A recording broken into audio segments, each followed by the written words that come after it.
Dumating ang gabi, at ang babae ay nagre-relax, naliligo sa ilalim ng liwanag ng buwan at malamig na batis, humuhuni ng isang malambing na himig. Ang lalaki sa tabi niya ay gumagamit ng kanyang smartphone upang maghanap ng impormasyon. Pagkatapos niyang maligo, lumapit ang babae at niyakap siya mula sa likuran, nagreklamo tungkol sa kanyang pagungal sa kalagitnaan ng gabi. Pinagalitan niya ito, sinabing nag-aalala siya at ang pagligo sa gabi ay masama para sa kanyang kalusugan. Ngumiti lamang ang babae, sinabing gusto niyang pabilisin ang tibok ng puso nito. Bukas ay may isang mahalagang labanan, at ipinaalala niya sa kanya na huwag magpuyat, dahil siya ang pinuno ng tribo. Tumangala sa kalangitan na puno ng mga bituin, sinabi niya na ito lamang ang bagay na hindi nagbago kumpara sa mundo noon. Kinabukasan, naganap ang mabangis na labanan. Siya at ang babaeng blonde ay nagpakita na nakasuot ng makintab na baluti, nakatayo sa pinakamataas na punto, nangunguna sa isang buong hukbo. Ang agos ng labanan ay pumapabor sa kanila, at sinabi ng babae na ang kanyang kapatid ay isang mahusay na commander. Ngunit hindi siya mismo ang nag-isip ng estratehiya. Ito ay mula kina Alexander at Nabonaga. Inamin niyang nanlaloko lang siya, habang ang dalaga ay naguguluhan pa rin, hindi nakakaintindi. Habang humihina ang kalaban, inutusan niya ang kanyang mga sundalo na itaas ang kanilang mga bandila at sumugod. 2 taon na ang nakalipas mula nang ipatawag siya sa Yggdrasil. Sa mundong ito, nagpapaslangan ang mga tao sa pag-aaway para sa lupa, at ang mahihina ay inaapi at tinatapakan. Sa mundong ito kung saan hindi man lang siya makapagsalita ng maayos, kahit papaano ay naging pinuno siya ng tribo ng lobo, isang posisyon na maaaring magdesisyon sa buhay or kasawian ng isang tao. Habang nawawala sa pag-iisip, tinulungan siya ng kanyang kapatid na si Alicia na harangan ang isang pag-atake. Ang palaso ay nagmula sa tribong horn. Sinabi ni Alicia na siya ang bahala dito. Sumulong siya, sumasayaw ng walang tigil gamit ang kanyang latigo, iniiwasan ang lahat ng palaso ng kaaway. Pinuri niya ang kanyang kasanayan, sinasabing karapat-dapat siyang maging reyna ng lupang ito. Nang marinig niya itong tinatawag siya, naisip niya na balak siyang pakasalan dahil siya ang hari. Napansin ni Alicia na kung ganito ang sitwasyon dito, tiyak na napakatindi ng labanan. Nag-aalala si Yuto kay Rona, ngunit labis siyang nababalisa dahil siya ang pinakamalakas na lobo, ang Moonlight Wolf. Itinaas ng tribong lobo ang kanilang mga bandila, ipinapahayag na natalo na nila ang tribong horn. Bumalik na si Rona at anak siya ni Yuto. Nanalo siya ng walang kahit isang galos. Nang marinig ang kanyang ama na nagsasabing tutuperin nito ang anumang naisin niya, hiniling ni Rona na tapikin niya ang kanyang ulo, sinasabing ito ang pinakamagandang bagay na maisip niya. Dahil tinatapik sa ulo, si Rona ay naging masaya na parang isang masunuryang aso. Nabihag ni Rona ang pinuno ng tribong horn at ibinigay sila sa mga sundalo. Inutusan ni Yuto ang kanyang mga nasasakupan na magtayo ng mga tolda upang maghanda para sa negosasyon.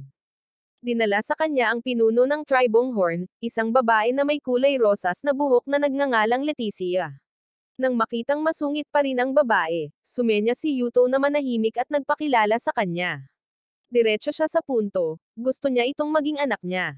Hindi sumang-ayon ang babae, sinabing bilang isang marangal na tribong horn, bakit siya maglilingkod sa ilalim ng mababang tribong lobo. Para sa kanya, ang tribong lobo ay isa lamang kawan ng mga aso. Totoo na ang tribong lobo ay dating ganoon. Ngunit salamat kay Yuto, ang tribo ay muling isinilang, naging makapangyarihang mga lobo. Itinuring ni Leticia si Yuto bilang isang mahinang tao at minaliit niya ito. Galit na sinuntok ni Rona ang lupa bilang babala, hindi niya hahayaang may mang-insulto sa kanyang ama.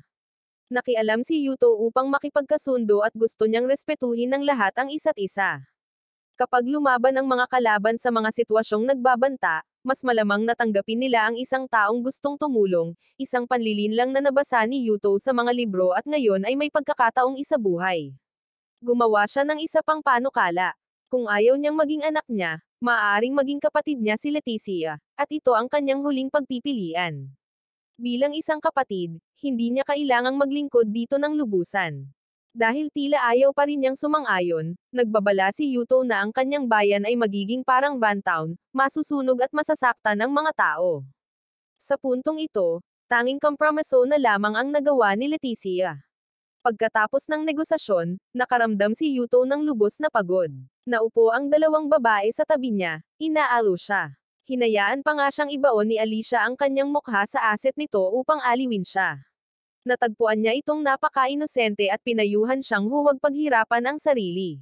Ang pag-aliw sa kanya ay isang bagay na kailangan niyang gawin nang tawagin niya ito sa mundong ito. Pagkatapos ay bumalik ang tatlo sa lungsod sa gitna ng hiyawan ng mga nakapalibot na tao. Tumugon si Yuto sa pamamagitan ng pagtataas ng kanyang espada bilang simbolo ng tagumpay. Matagal bago nakabalik, dalawang nasasakupan ang dumating upang salubungin sila, inaangkin ang karangalan sa tagumpay dahil nanalangin sila sa Diyosa. Nagmamadali si Yuto at pinayuhang umalis muna. Pinagalitan siya ng mahaba ang buhok dahil sa kawalan ng respeto sa kanyang mga nakatatanda. Siya ang kapatid ng dating pinuno ng tribo, kaya gusto niyang igalang siya ni Yuto. Malapit nang magalit si Yuto, at kinailangan ni Alicia na mamagitan. Lumingon siya pabalik, komandat ng makahulugan kay Yuto. Nagmadaling umakyat si Yuto sa tuktok ng tore. Papalubog na ang araw, ginamit niya ang kanyang smartphone para tawagan ang kanyang kasintahan sa totoong mundo, sinasabing maayos pa rin siya. Nang marinig ito, tuwang-tuwa ang kanyang kasintahan at tinanong kung nakahanap na ba ng daan pauwi si Yuto. Hindi pa rin alam ni Yuto, kaya sinabi ng dalaga na maghihintay siya, tiyak na maghihintay siya sa kanya. Pinanood ni Alicia ang eksenang ito mula sa malayo, sumasakit ang kanyang puso. Pagkatapos, humiga si Yuto para magpahinga. Sa pagtingin sa langit, nahulaan niya na ang lugar na ito ay hindi ibang mundo, kundi isang lugar lamang sa mundo. Ang mga kagamitan at kultura ng mga tao rito ay mula sa pagitan ng 1000 at 2000 BC, ang panahon ng tanso. Sa pagtingin sa mga bituin, ang lugar na ito ay nasa hilagang hemisphere, ngunit hindi alam ni Yuto ang eksaktong lokasyon. Kinabukasan, naghanda ng almusal sina Alicia at Rona. Dahil sa flour mill, nakakapagluto sila ng tinapay araw-araw. Nang makitang nakatayo na ng tuwid ang asset ni Yuto ngayong umaga, umakyat si Alicia sa kama, nag-alok na tulungan itong maibsan ang tensyon. Nang makita ni Rona ang kanyang ama na binubuli, nagalit siya at binalaan si Alicia. Agad siyang brainwash ni Alicia, sinabing dapat linisin ng mga lalaki ang kanilang mga asset para sa kanilang sariling kabutihan at upang maiwasan ang pagkahulog sa kamay ng ibang mga babae, at kailangan nilang pasayahin siya. Tila makatwiran iyon, at gusto ring sumama ni Rona. Makakatakas lamang si Yuto sa pamamagitan ng pag-aalmusal. Bumuo sila ng alyansa sa Horn Tribe at kailangan silang bigyan ng maraming sandatang bakal. Sa pandayan, masigasig na itinuturo ni Ingrid ang mga manggagawa. Pinuntahan siya ni Yuto. Dahil matagal na siyang hindi nakita, mukhang mahiyain siya. Sa kanyang ekspresyon, halatang gusto niya si Yuto, ngunit nasa sandir siya. Umubo si Alicia ng isang beses upang balaan si Ingrid na maging magalang sa pinuno.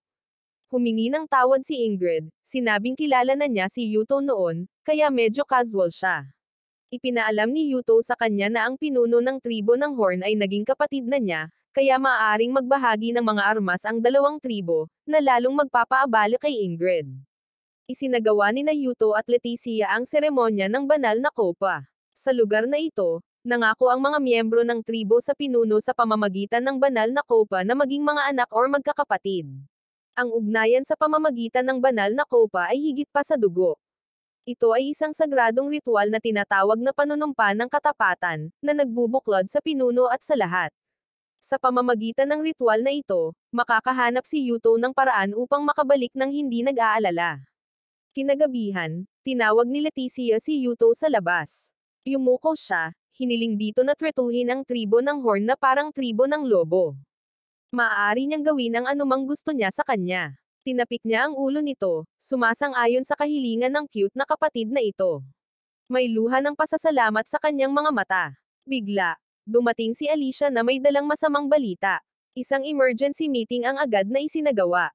4 na araw na ang nakalilipas, isang malaking tribo mula sa kanluran ang nagsimulang sumalakay sa tribo ng Horn at sinakop ang isang kuta sa hangganan. Gusto ni Yuto na agad na iligtas ng hukbo ang tribong Horn. Nagsimulang magsalita ang mga matatanda, sinasabing hindi nila gawain ang pagsadip ng tribong Horn. Itinuring nilang ang tribong Horn ang palaging kaaway. Dapat sana'y ginawa silang mga alipin sa halip na mga kapatid. Galit na galit, Hinampas ni Yuto ang mesa, at inutusan ang lahat na tumahimik. Ginamit niya ang karangalan ng tribong lobo upang magdesisyon na dapat nilang iligtas ang tribong horn. Sa maliwanag na liwanag ng buwan, inihanda ni Leticia ang kanyang mga gamit, dahil gusto niyang humingi ng isang bagay sa kanyang kuya, kaya nag-ensayo na siya ng maaga. Maya-maya, determinado siyang magagawa niya ito. Sa kampo sa kabilang panig, pinaplano ng pinuno ng tribo ng kaaway na lipulin ng kanyang tribong claw ang tribong horn. Ang ikinagulat niya ay ang tribong horn ay pumunta sa lugar na ito ng mag-isa, na sa kanyang pananaw ay parang paghahanap ng kasawian. Nangunguna sa hukbo si Rona, na ikinagulat niya dahil ang pangkat ay binubuo lamang ng mga kabalyerya. Hindi niya maintindihan kung paano sila nakakasakay sa kabayo at nakikipaglaban ng sabay. Dahil kakaunti lang ang mga kasama ni Rona, naisip niya na kailangan lang ng kanyang mga puwersa na manatiling kalmado at mareresolba ang lahat. Ngunit ngayon, dumating si Rona hindi upang hamanin kundi upang guluhin ang mga bagay-bagay. Pagkatapos niyang makumplito ang kanyang gawain, inutusan niya ang kanyang mga sundalo na umatras. Ang balita na ang Claw tribe ay nasa kaguluhan ay naiparating kay Leticia. Namangha siya sa kung gaano kahusay si Rona na talunin ang hukbo ni Angelo, ang pinuno ng Claw tribe.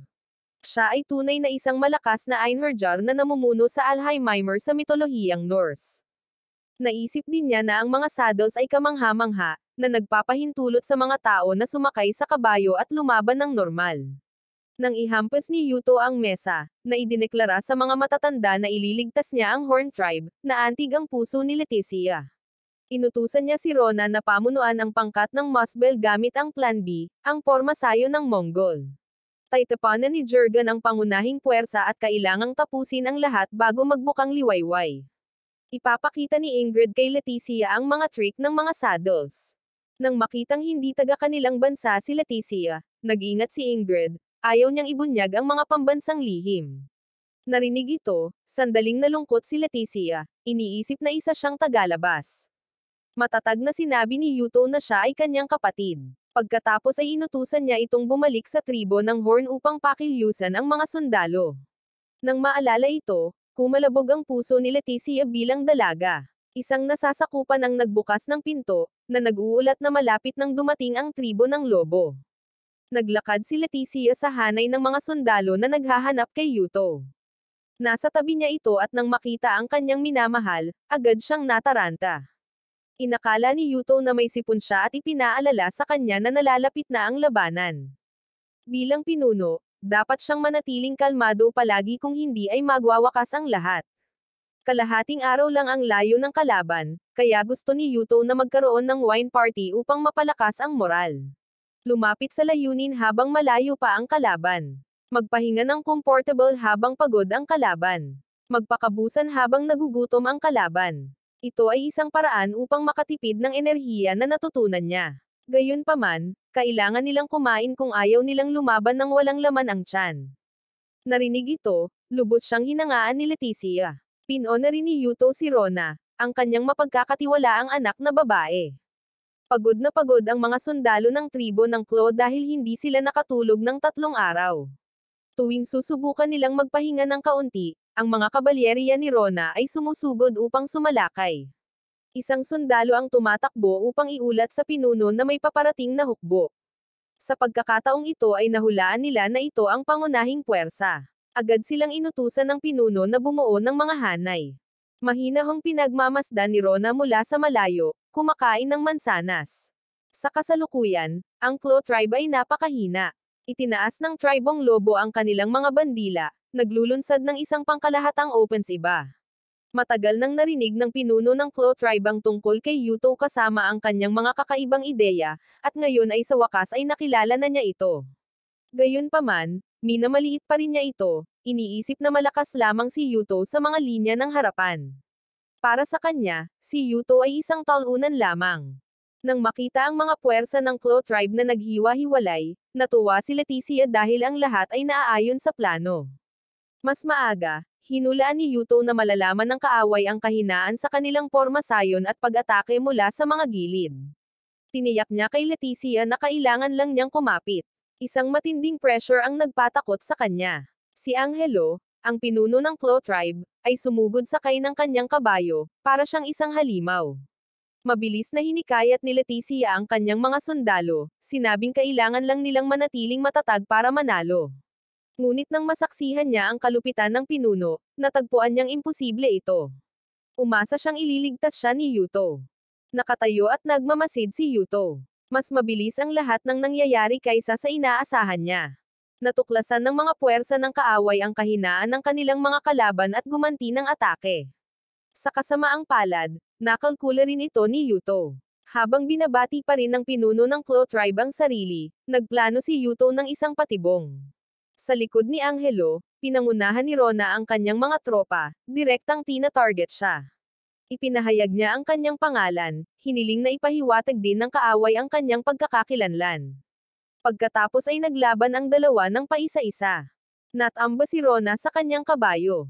Itinutok niya ang kanyang sibat sa mukha nito, sinasabing magkikita silang muli sa Valhalla sa susunod na labanan. Binaligtad ni Rona ang sitwasyon, binunot ang kanyang espada, pinutol ang espada ni Angelo, pagkatapos ay hiniling ang kanyang ulo. Nakahiga siya sa isang lawa ng dugo. Nagtataka tungkol sa sandatang dala nito, ito ay isang espadang Hapones. Malawak ang mundong ito, at pakiramdam niya ay mapalad siyang nakipaglaban sa isang mandirigmang tulad ni Rona. Nangako ang dalawa na magkikita silang muli sa Valhalla. Pagkatapos ay itinaas niya ang kanyang espada, ipinaalam na natalo niya ang pinuno ng Claw Tribe. Naupo si Leticia, tumutulo ang luha ng tuwa mula sa kanyang mga mata. Muling dumating ang problema kay Yuto. Kahit noong naliligo na siya, may dalawang babae na sumunod sa kanya, iginiit na paprotektahan siya. Ito ay teritoryo ng kaaway, at hindi komportable si Rona na iwan ang kanyang ama ng mag-isa kasama si Alicia. Sakto lang, pumasok din si Leticia. May pag-uusapan siya rito at gusto niyang pakasalan siya ni Yuto. Nang marinig ang balitang ito, labis na nagulat ang dalawa. Binalaan siya ni Alicia na ang pagpasok ng walang pakundangan sa banyo at pagkatapos ay paghingi ng pakasalan ay isang kawalang galang. Bilang isang kapatid, dapat muna niyang kuskusin ang likod ng kanyang kuya. Pumayag si Leticia na gawin iyon. Nang makita ito, nagtalo ang dalawa tungkol sa pagpapalitan, at si Yuto lamang ang nalilito at hindi komportable. Pagkatapos maligo, naupo ang lahat upang mag-usap. Gusto ni Leticia na magpakasal upang palakasin ang ugnayan sa pagitan ng mga tribo at para sa kapwa kapakinabangan. Gusto niyang pakasalan ito at pamunuan ang tribong Horn kasama niya. Naisip ni Rona na katawa-tawa ito, dahil ang marangal na pinuno ng tribong Lobo na si Yuto ay walang karapatang pamunuan ang tribong Horn. Malakas na nakipagtalo si Leticia, sinasabing siya pa rin ang magiging pinuno ng tribong Lobo, ngunit kailangan niyang paunlarin ang tribo. Maraming beses nang pinag-isipan ni Leticia bago niya ginawa ang panukalang ito. Naisip ni Alicia na makikinabang lamang ito sa tribong Lobo. Nagsalita si Yuto, sinabing ayaw niyang magkaroon ng anumang nakatagong intensyon sa pagitan nila. Kaya, tinanong niya kung ano talaga ang kailangan ni Leticia. Kailangang sabihin ni Leticia ang totoo. Ang taong magiging pinuno ng tribong Lobo ay pinagpapasyahan ng kakayahan, hindi ng lahi, ang malakas ang namamahala sa lahat. Ngunit siya ay isang namamanang pinuno na walang kakayahan. Kung may makakaalam ng sikretong ito, mawawala ang kanyang posisyon at gusto niyang ipagkatiwala ang lahat sa kanya. Isa siyang taong mataas ang inaasahan ng kanyang ama hanggang sa punto ng bulag na pagmamahal dahil minahal siya nito. Ginawa siyang tagapagmana ng kanyang ama kahit maraming tao ang hindi nasisiyahan. Hindi man lang siya isang panloob na banga, ngunit gusto niyang maging pinuno upang protektahan ang pinahahalagahan ng kanyang ama. Akala niya kaya niya itong gawin ngunit hindi niya magawa. Kaya gusto niya ng isang taong may talento tulad ni Yuto na mamuno sa tribong Horn. Nangako siyang gagawin ang lahat para sa kanya. Hindi komportable si Yuto, at tinulungan siya ni Alicia na makaalis sa sitwasyon. Hindi ito isang bagay na maaari nilang pagdesisyonan ng mag-isa. Kailangan muna nilang pag-usapan ito sa lahat ng nasa tribo. Napagtanto rin ni Leticia na medyo padalos-dalos siya. Isinuot ni Yuto at Alicia ang kanilang mga damit pang seremonya at nagreklamo siya na napakabigat ng mga ito. Mula sa kanyang kinatatayuan, nakita niya na ibang-iba ang lugar na ito sa Yggdrasil. Kung pakakasalan niya si Leticia, ang bayang ito ay magiging kanya, at magiging isang tanggulan upang matulungan siyang maging pinuno ng Alzheimer. Ngunit hindi sumang-ayon si Yuto, kahit na ito ay kapaki-pakinabang para sa tribo ng mga lobo. Gusto ni Alicia na pakasalan niya si Leticia dahil nakausap na niya ang kanyang kasintahan mula sa lumang mundo. Gusto niyang makabalik ng may kapayapaan ng isip. Nag-aalala siya na mawawala ito. Kung siya ang magiging pinuno ng Tribong Horn, mananatili ito dahil kailangan niyang makipaglaban sa ibang mga bansa. Nakaramdam siya ng pagkasuklam sa sarili dahil sa pagiging pragmatiko. Humingi ng tawad si Yuto sa kanya dahil sa kagustuhang bumalik gayong inalagaan niya ito sa nakalipas na 2 taon. Buong pusong nais tulungan ni Alicia ang kanyang pinagkakatiwalaang si Yuto at determinado siyang pigilan ang kasalang ito. Mula sa ibang lugar, isang lalaking may pulang buhok ang nakasakay papunta sa kanila. Sabik siyang makita ang Yuto na narinig niya sa mga tsismis. 2 babae ang nakatingin sa tribo ng mga lobo ng may paghanga. Bigla, ang nakababatang kapatid na babae ay hamatsing na parang may trangkaso. Nag-aalalang nagtanong ang nakatatandang kapatid tungkol sa kanyang kalagayan nang bigla siyang hinayla pababa ng kanyang kapatid, kapwa nakahiga sa lupa sa medyo mahirap na posisyon. Sinabi ng nakababatang kapatid na ito ang paraan upang gamutin ang sipon sa pamamagitan ng pagkahawa nito sa iba. Tumanggi ang nakatatandang kapatid, ngunit nang makita ang kaawa-awang mukha ng kanyang kapatid, humiga siya at niyakap ito, hindi alam na ito ay isang tusong pakana lamang ng kanyang nakababatang kapatid. Itinuloy ni Yuto ang seremonya kasama ang lahat. Nang matapos ang lahat, isang maliit na salo-salo ng tagumpay ang ginanap. Inalok siya ni Leticia ng alak dahil nagsusumikap ito nitong mga nakaraang araw. Nang makita siya ni Yuto, naalala ni Yuto ang alok ng kasal kanina. Talagang napakasama ng sitwasyon, inanyayahan siya ni Leticia na subukan ang isang masarap na ulam, tila masaya kapag nasisiyahan ito sa pagkain mula sa Tribong Horn. Gusto niyang banggitin muli ang alok ng kasal, ngunit dahil sa sobrang hiya, nagawa lamang niyang libangin ang sarili sa pamamagitan ng pagpapakain dito. Isang tiyuhin ang nagpakita mula sa kung saan, humanga na ang dalawa ay kasing lapit ng isang bagong kasal, na ikinamulan nilang dalawa. Gusto rin ni Alicia na makisali sa aksyon. Ginamit niya ang kanyang pambabaeng alindog upang akitin si Yuto, sinasabing ang kanilang tribo ng lobo ay maraming babae rin, kaya hindi nila kailangan ng magagandang babae mula sa ibang mga tribo. Nang makita ang kanyang malaki at bilog na aset, nablangko ang isip ni Yuto. Iminungkahi niya na hayaan na lang niya itong sumandal sa kanya. Pumayag naman ito, at niyakap siya. Sinamantala niya ito, at pinukaw ang galit kay Leticia. Namumula ang mukha ni Leticia sa galit ngunit kinailangan niyang magpanggap na walang pakialam, ipinagtatanggol ang sarili sa pamamagitan ng pagsasabi na kung pakakasalan niya si Yuto, ang pagpapasaya niya sa ibang mga babae ang kanyang responsibilidad. Bigla, may ingay sa labas, at maingat na tumingin si Yuto sa pinto.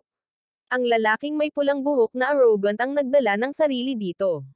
Siya si Steven, ang pinuno ng tribo ng Lightning Tribe, na namumuno sa Hilagang Vanaheimer. Sa mga tsismis, siya ay isang hari na may pusong tigre, isang mapagkompetensyang tao.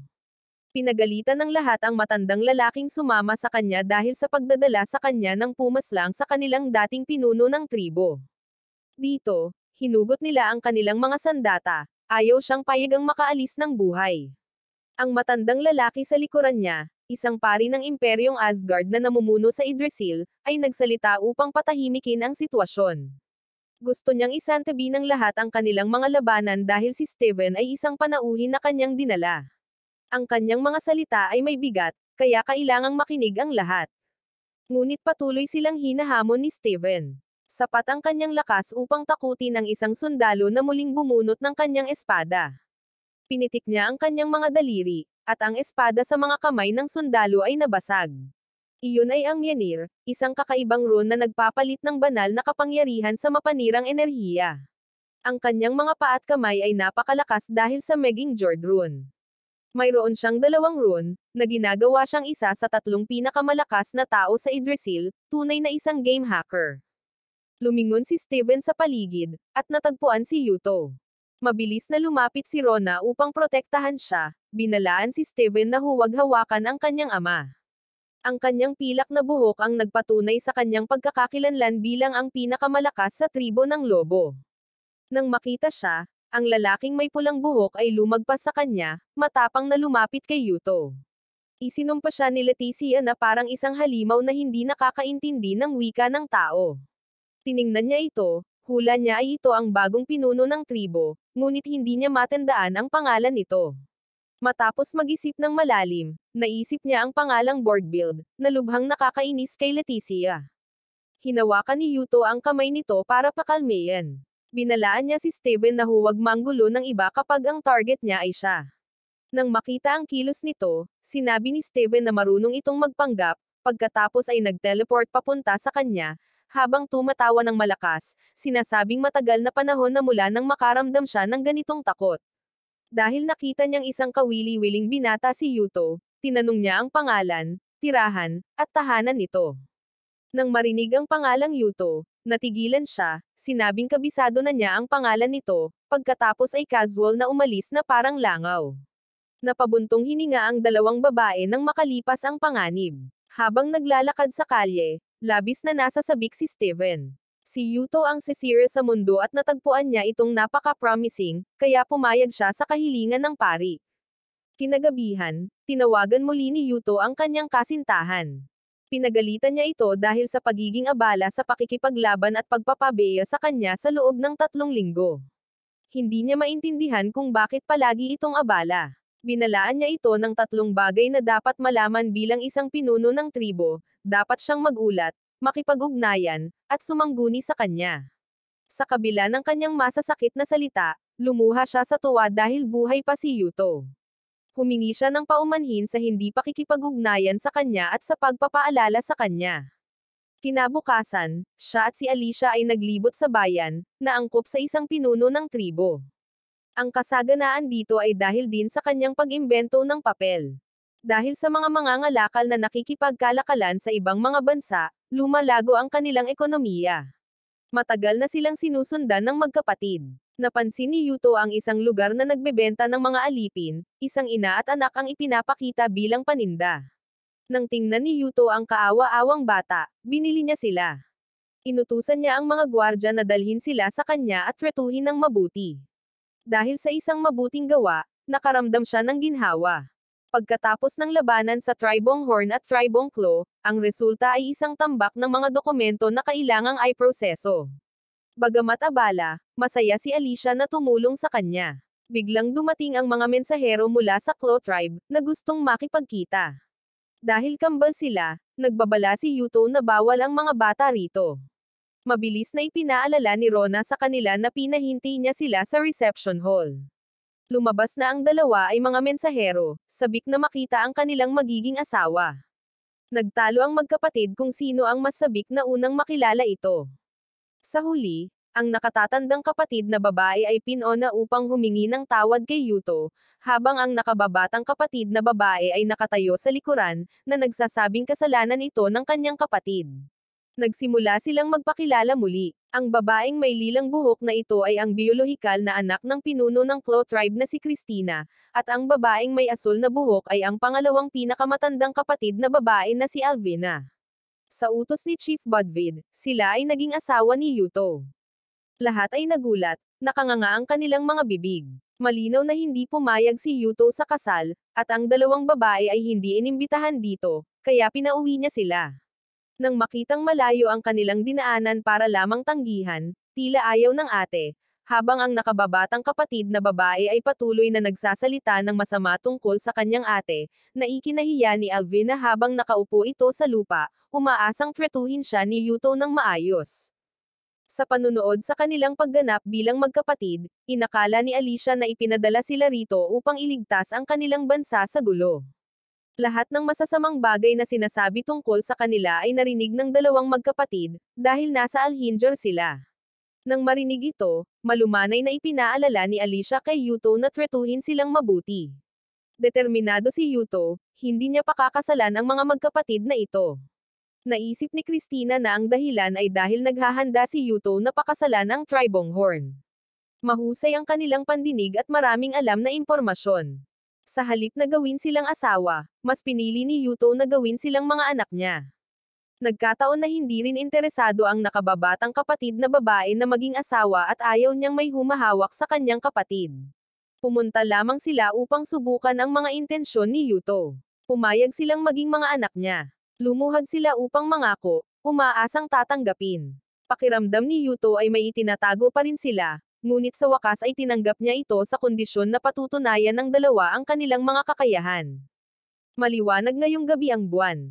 Sa ilalim ng liwanag ng buwan, nais itanong ng nakababatang kapatid na babae kung kailangan siya ng kanyang kapatid. Niyakap siya ng kapatid, at ang dalawa ay natulog ng magkasama. Nagising si Prinsesa Leticia sa tawag ng kanyang nasasakupan at panaginip lamang niya ang lahat. Iniulat ng nasasakupan na pupunta si Yuto sa Gimlo. Nang marinig ito, mabilis siyang bumangon. Kumakaripes ang karwahe sa kalsada, at masayang kumanta ang dalawang magkapatid.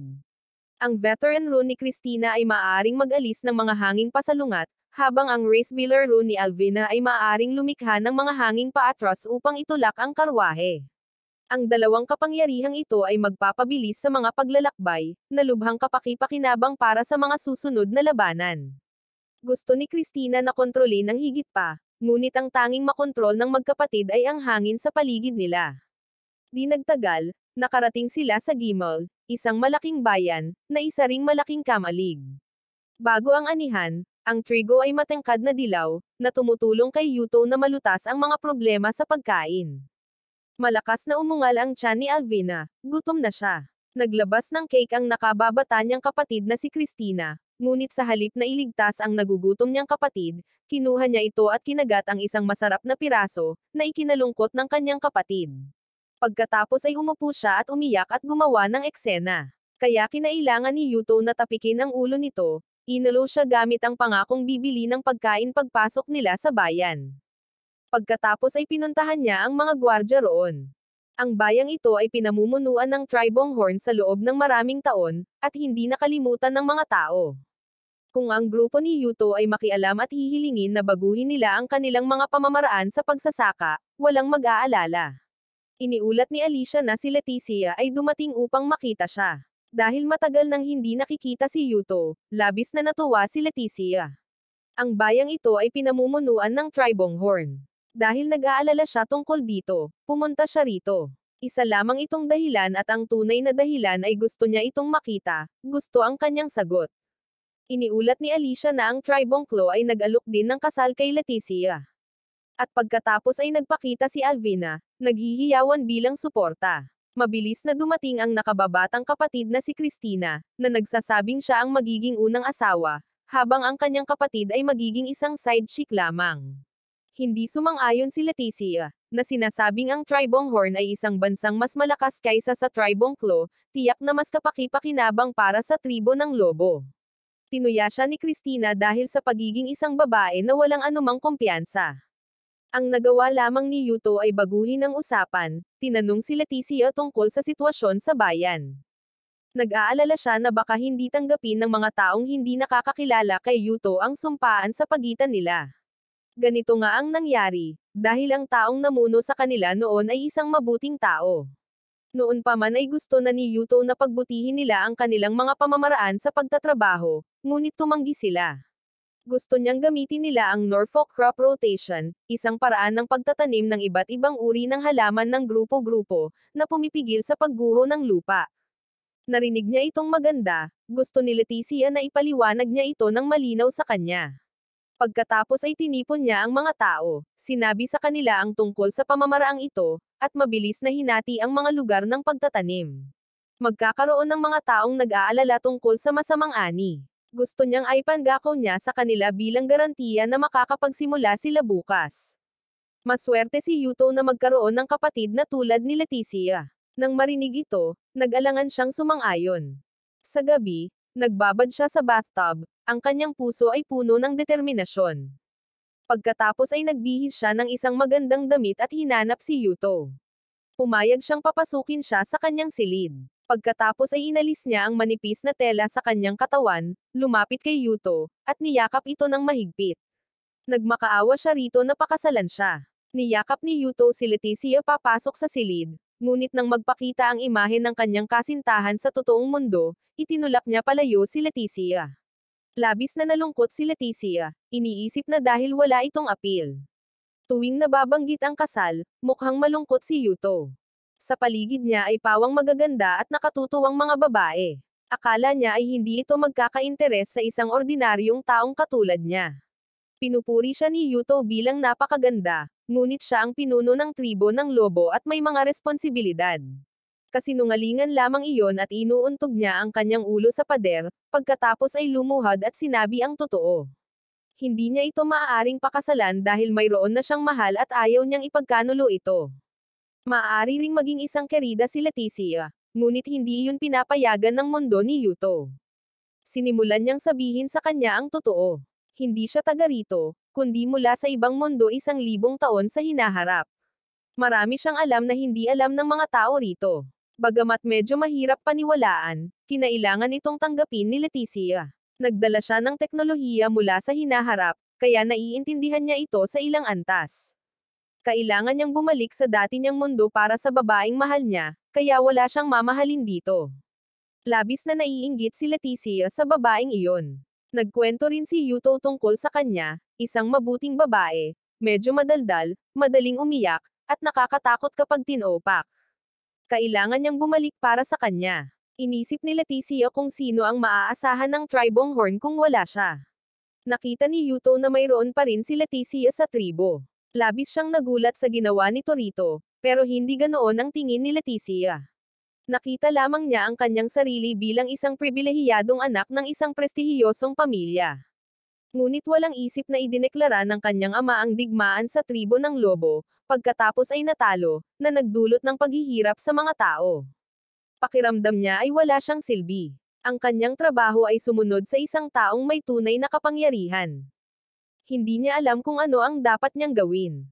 Pakiramdam din ni Yuto ay wala siyang silbi, dahil mayroon siyang kaalaman na wala sa mundong ito, ngunit ginagamit lamang niya ang mga panlilinlang ng mga lord upang magnakaw kaysa sa pagkakaroon ng anumang tunay na talento. Palagi niyang pinaniniwalaan na tama ang kanyang kaalaman ngunit nakagawa siya ng isang malaking pagkakamali na nagdulot ng mga pagkasawi. Ngunit kinilala niya ang kanyang mga kapintasan upang magsikap. Hinikayat niya si Leticia na sumulong para sa tunay na lakas. Naniniwala siyang tiyak na magagawa ito ni Leticia, na nangangakong tutulungan siya hanggat narito siya sa mundong ito. Nadama ni Leticia na hindi siya dapat magmadali sa paghabol sa kanyang kapatid. Muli niyang tinanggal ang telang nakatakip sa kanyang katawan, hindi pinansin na mayroon na itong kasintahan, at unti-unting lumapit sa kanya. Mabuti na lang at dumating si Christina upang mamagitan, at iulat ang isang emergency. Ang tribo ng kidlat ay naghahanda para sa digmaan. Ayon sa mga mangangalakal, ang tribo ng kidlat ay bumibili ng mga armas upang labanan ang tribo ng lobo. Hiniling ni Christina kay Yuto na hayaan siyang pumunta sa tribo ng kidlat upang manaptik sa sitwasyon. Alam ni Yuto ang kanyang talento, ngunit pinigilan pa rin siya dahil mapanganib na trabaho ito.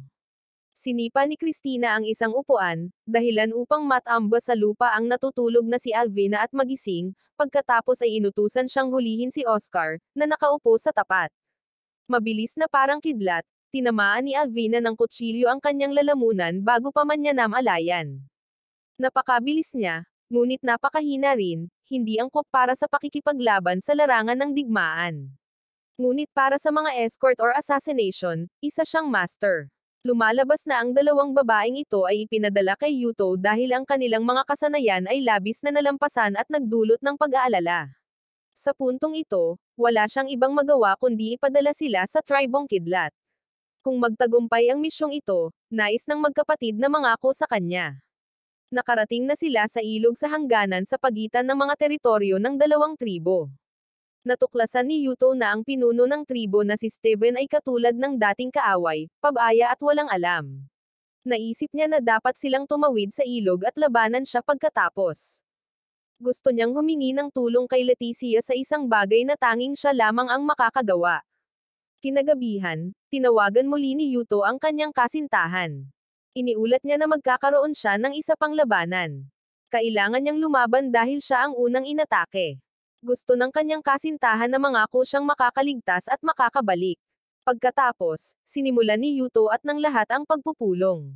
Hindi nila naintindihan ang gusto ni Steven. Lumabas na ang tribong kidlat at ang tribong claw ay mga kaalyado. Si Angelo ang biyenan ni Steven, marahil ay gusto niyang maghiganti. Ang lahat para sa labanan ay inihanda, naghihintay lamang kay Christina na makipag-ugnayan at mag-ulat ng sitwasyon. Simula nang maging pinuno ng tribo si Steven, hindi pa natatalo ang tribong Kidlat. Inayos nila ang kanilang mga tropa sa tradisyonal na paraan ng hindi nangangailangan ng mga espesyal na armas or kabalyeriya. Hindi pa sila gumamit ng mga patibong, iisa lang ang taktika, ang sumusulong sa lahat. Ang dahilan kung bakit sila laging nananalo ay si Steven, na may 2 rune na naglalabas ng anyo ng isang vanguard sa unahan, dinudurog ang mga tropa ng kaaway, na naghahatid ng pakiramdam ng katwiran sa mga tropa sa likuran. Hindi rin magagarantiya ni Yuto ang panalo sa labanang ito. Humingi ng paumanhin si Rona dahil hindi siya kasing lakas ng halimaw na iyon. Mga 7 taon na ang nakalilipas, nakipaglaban ang tribong Kidlat sa tribong Ahas. Si Steven ay 13 taong gulang pa lamang, hindi pa pinuno ng tribo, ngunit mag-isa na niyang natalo ang isang kuta na may 100 katao. Sinira niya lang ang gate at diretsyong sumugod. 3 taon na ang nakalilipas, kasama ang tribong Klo, nahulog siya sa patibong ni Angelo, na naging dahilan upang mapalibutan ang buong tribong Kidlat, ngunit nalagpasan niya ang pagkubkob ng mag-isa at malubhang nasugatan ang kaaway. Ang kanyang kakayahan ay higit pa sa isang inner, ngunit nakita pa rin siya ni Yuto bilang isang walang isip. Hindi matatalo ang tribong lobo sa ganoong tao. Di nagtagal ay naganap ang labanan. Nagpadala si Christina ng kalapati dala ang balita. Gusto ni Rona na humingi ng tawad sa kanyang ama dahil sa kanyang kawalang galang noong panahong iyon. Si Rona ay nakikipaglaban kay Yuto. Sa isang galaw lang, natalo niya si Yuto. Pakiramdam niya ay hindi ito karapat-dapat na maging tagapag-alaga. Si Yuto naman, dahil ayaw niyang mapahiya, ay sumugod siya. Hindi sinasadyang nabuksan niya ang isang butas para sa lakayin ni Rona. Ngunit nakita niya na si Rona ang may pagkakataon. Ginamit niya ang 2 kamay upang yakapin siya, na nagpapakita ng isang hindi maayos na postura. Kaya naman sinaktan niya ito at ngayon, sa ilalim ng kabilugan ng buwan, naalala niya ang Diyosa na si Ang Oda, na nananalangin para bantayan nito ang kanyang ama, na magdadala ng tagumpay sa tribo ng mga lobo. Panahon na para maghanda para sa labanan. Sabik na sabik din si Steven na wasakin ang tribo ng mga lobo. Pinayuhan siya ng kanyang mga nasasakupan na maghintay dahil maraming mga panlilinlang at pakana si Yuto.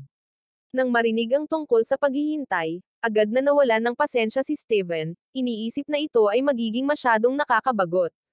Pinayuhan siya ng kanyang mga kampan na makinig sa pagkakataong ito. Itinaas ni Steven ang kanyang martilyo, inutusan ang lahat ng tropa na sumulong. Marami sa kanyang mga tropa sa unahan ang natalo. Hindi na epektibo ang mga kalasag dahil ang tribo ng mga lobo ay gumagamit ng mga sandatang bakal. Naisip ni Steven na ang paggamit ng bakal para sa mga palaso or armas ay labis na pag-aaksaya. Sumakay si Christina sa kabayo upang iulat ang sitwasyon. Ang pangkat ng mga crossbow, na may teknolohiya mula sa hinaharap, ay nananalo ng labis sa panig ni Yuto. Gamit ang teknolohiya sa hinaharap, ang pinsala ng mga palaso ay na-level up, at ang pagpuntirya ay napakatumpak. Ngunit lahat ay may mga kahinaan. Ang mga palaso na lumipad ng malayo at may malaking pinsala ay magkakaroon ng mahabang oras ng pagkarga. Inutusan ni Steven ang lahat ng kanyang tropa na huwag huminto, ngunit patuloy na sumulong. Nang makita ang papalapit na kalaban, inutusan ni Yuto ang pangkat ng mga crossbow na umatras, sinimulang i-deploy ang pormasayon. Pagkatapos ng isang kampana ng hudyat, patuloy na natatalo ang mga tropa ni Steven. Hindi rin maintindihan ni Steven ang nangyayari. Ang pormasayon ang pangunahing hukbo ng tribong lobo, habang ang kabalyeriya ay suporta lamang. Bagamat ang palaso ay isang bagong sandata, naniniwala si Steven na ang lahat ay magiging katulad pa rin ng dati. Pinabantayan niya ang isang kampan sa kaliwang panig, ang isa naman sa kanang panig, habang direktang haharap siya sa kalaban. Ang panig ni Yuto ay may kalamangan pa rin. Mas madali ang lahat kaysa sa inaakala niya. Naramdaman pa niya na mas mahirap ang pakikitungo sa tribong Klo. Hiniling niya na si Steven ang mamumuno sa mga tropa, ang lahat ay magiging kasing dali ng pagkain ng candy dahil isa siyang walang isip. Ngunit ang tribong Kidlat ay may isa pang bihasang estratehista. Alam din ni Yuto na hindi ito isang laro. Ayaw niyang bigyan ng pagkakataon ang kalaban na kontra-atake. Ibinigay ang hudyat at mabilis na natanggap ni Rona ang utos. Nagsimulang umatake ang kanyang koponan. Ginamit ni Yuto ang kanyang pamilyar na taktika sa panggigipit, gamit ang porma sayon upang kontrahin ang kalaban. Pagkatapos ay direktang aatakihin ng kabalyeriya ang kabilang panig. Naglagay na ng mga karwahe ang kalaban. Sumugod si Rona ng diretso, nakipag one-on-one sa sikat na strategist ng tribo ng Kidlat. Matindi ang paglalaban ng dalawa. Nang akala ni Rona ay tapos na ang lahat, hinarang ni Steven ang isa sa kanyang mga sibat. Hindi naman siya masama at gusto niyang makipaglaban sa kanya. Muling naglaban ang dalawa. Napansin ni Steven na si Rona ay isang mabigat na kalaban. Nang harangan niya ang kanyang atake, tuloy-tuloy niya itong tinamaan, na napilitan siyang umatras at ang pangkat ng Musbel. Sa unang pagkakataon, hindi gumana ang mga taktika ni Yuto. Mabuti na lang at nakinig si Rona sa kanya, umatras nang hindi na niya kayang lumaban. Tila medyo mahirap ang labanang ito para sa tribo ng lobo, ngunit ito ay digmaan. Inisip pa rin ni Yuto na kaya nilang talunin ang kalaban gamit ang higit na bilang. Sumugod si Steven ng mag-isa, na nagparamdam kay Yuto na ito ay tunay na walang isip na katapangan. Sumang-ayon din si Alicia sa kanya. Sumugod si Steven gamit ang isang karwahe at pagkatapos ay tumalon palabas nito, nang mag-isa, binasag ang mga harang ng mga sundalo. Patuloy niyang winasak ang mga tropa ni Yuto, na nagpasigla sa moral ng kanyang mga tropa. Hindi maintindihan ni Yuto ang nangyayari at gumuguho ang kanyang porma sayon. Pinayuhan siya ng isang nasasakupan na umatras, at mananatili siya upang asikasuhin ang lahat. Inutusan ang lahat ng tropa ni Yuto na umatras. Gusto silang habulin at pigilan ni Steven ngunit hinaranggan siya ng dating Moonlight Wolf. Nasugatan niya ito sa mukha. Siya si Scarfield, isang miyembro ng tribo ng lobo na mas malakas pa kay Rona. Tuwang-tuwa si Steven na makipaglaban sa isang napakalakas na tao, ngunit hindi interesado si Scarfield na makipaglaban dito. Sinabi niya sa mga sundalo ng tribong Kidlat na maraming bakal sa lupa. Kung kokolektahin at ibebenta nila ito, maaari silang mamuhay ng marangya habang buhay.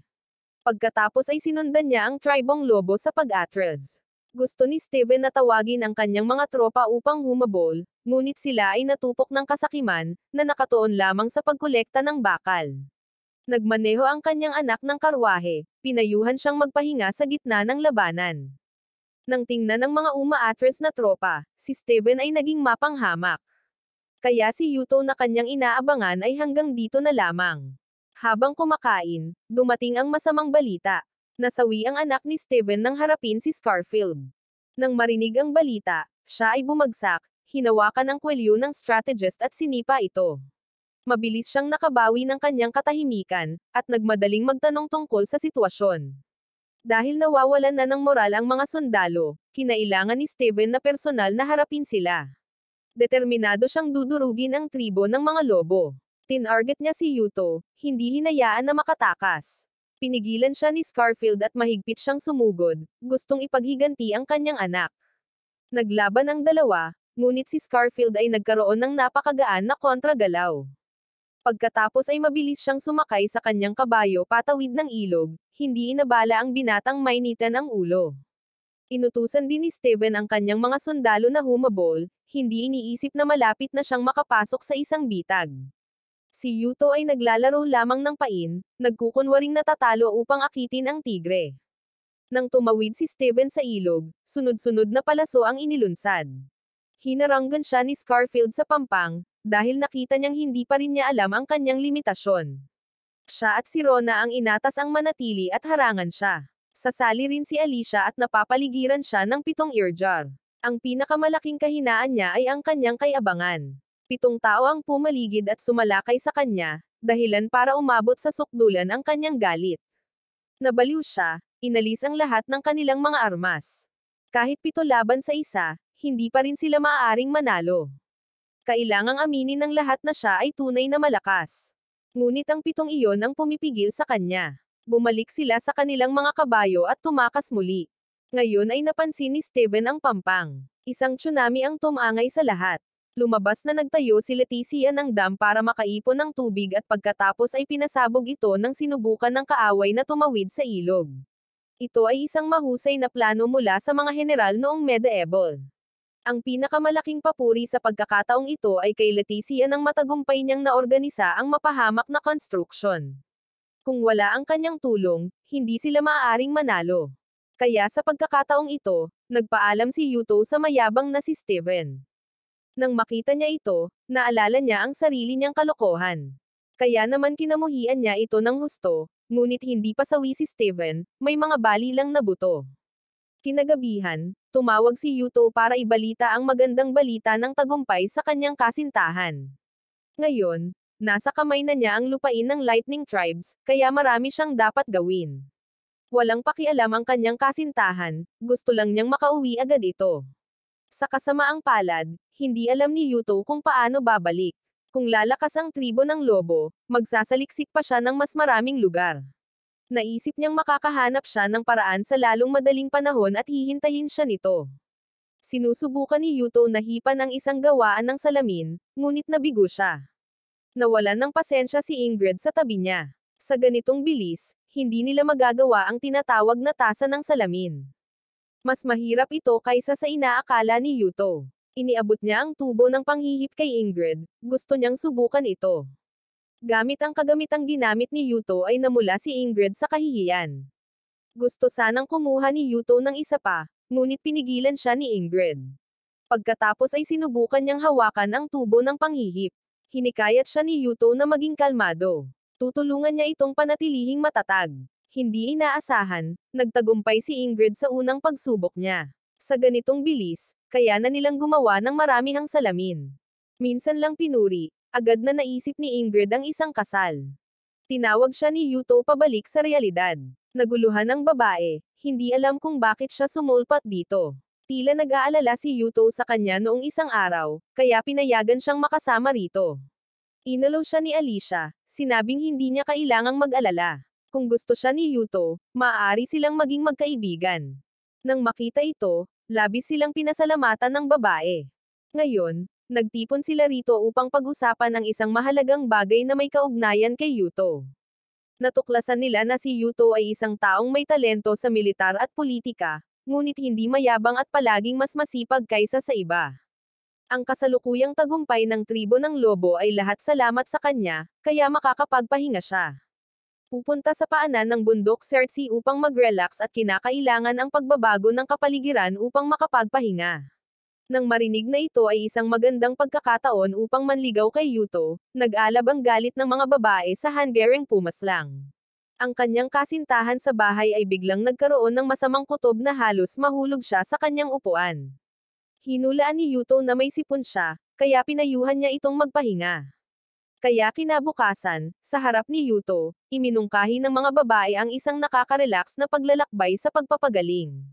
Gustong tumanggi ni Yuto dahil hindi siya makapagpahinga kapag nagtatrabaho ang lahat. Sa ilalim ng determinasyon ng kanyang mga asawa, kinailangan makinig ni Yuto. Si George ay inatas ang mga siwa sa iron beater sa loob ng ilang araw. Agad siyang pumayag dahil napakahalaga rin ng bakasyong ito para sa tribo ng lobo. Hanggat malusog si Yuto para maging pinuno ng tribo, ang kasaganaan ng tribo ng lobo ay magagarantiyahan sa maraming darating na taon. Ang kanilang banayad na kahulugan ay ayaw nilang bumalik siya. Walang magagarantiya na ang tribo ng lobo ay mapayapa pa rin pagkatapos. Nakarating na sila sa resort, isang kahangahangang lugar na may magagandang tanawin, mga bahay na gawa sa kahoy, at mga mainit na bukal. Habang nagbababad si Yuto, hindi nag-atubiling tumalon ang dalawang kambal na babae kasama niya.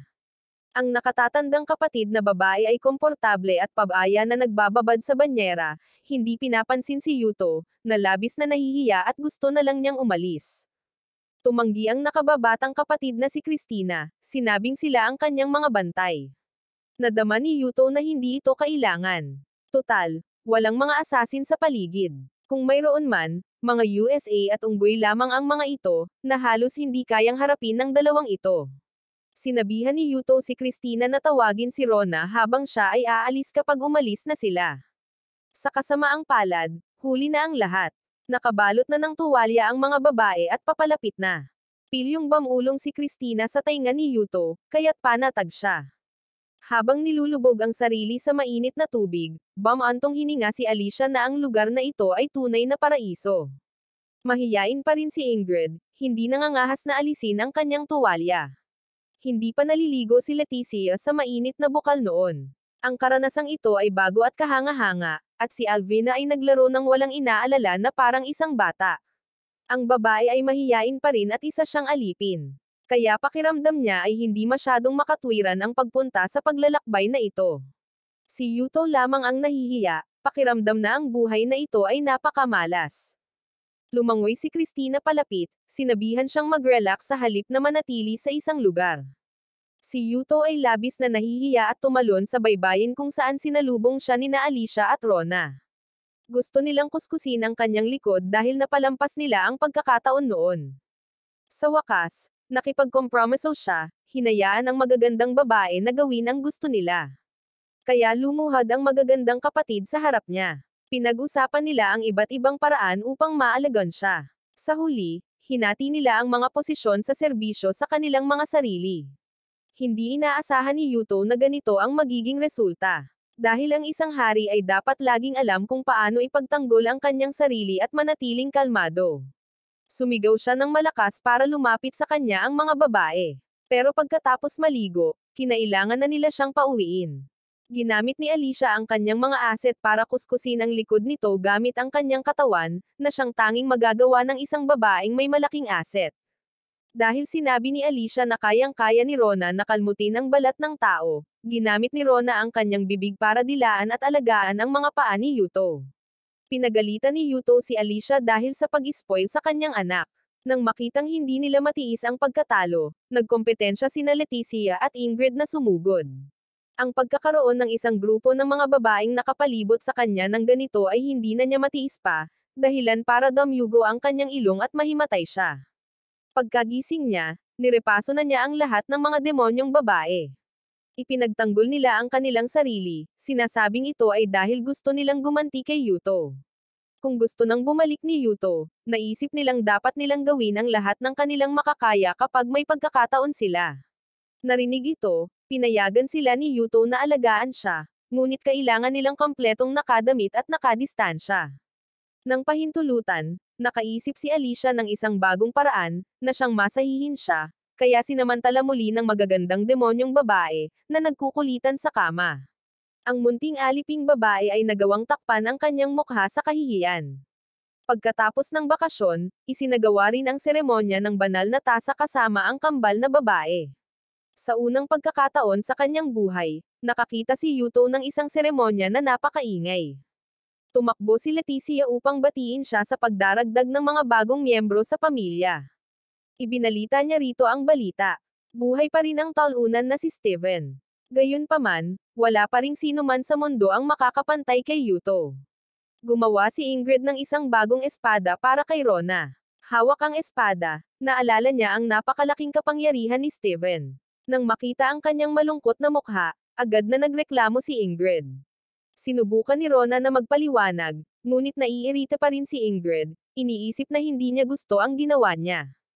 Gusto ni Ingrid na bigyan siya ni Rona ng paliwanag, kung hindi ay magmumakmak siya at hindi nagagawa ng mga armas.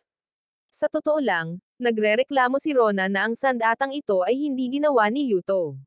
Gusto niya na siya ang gumawa nito para sa kanya. Ang lumang katana ay palaging nagpapaalala sa kanya ng pakiramdam na nasa tabi niya si Yuto, pinoprotektahan siya.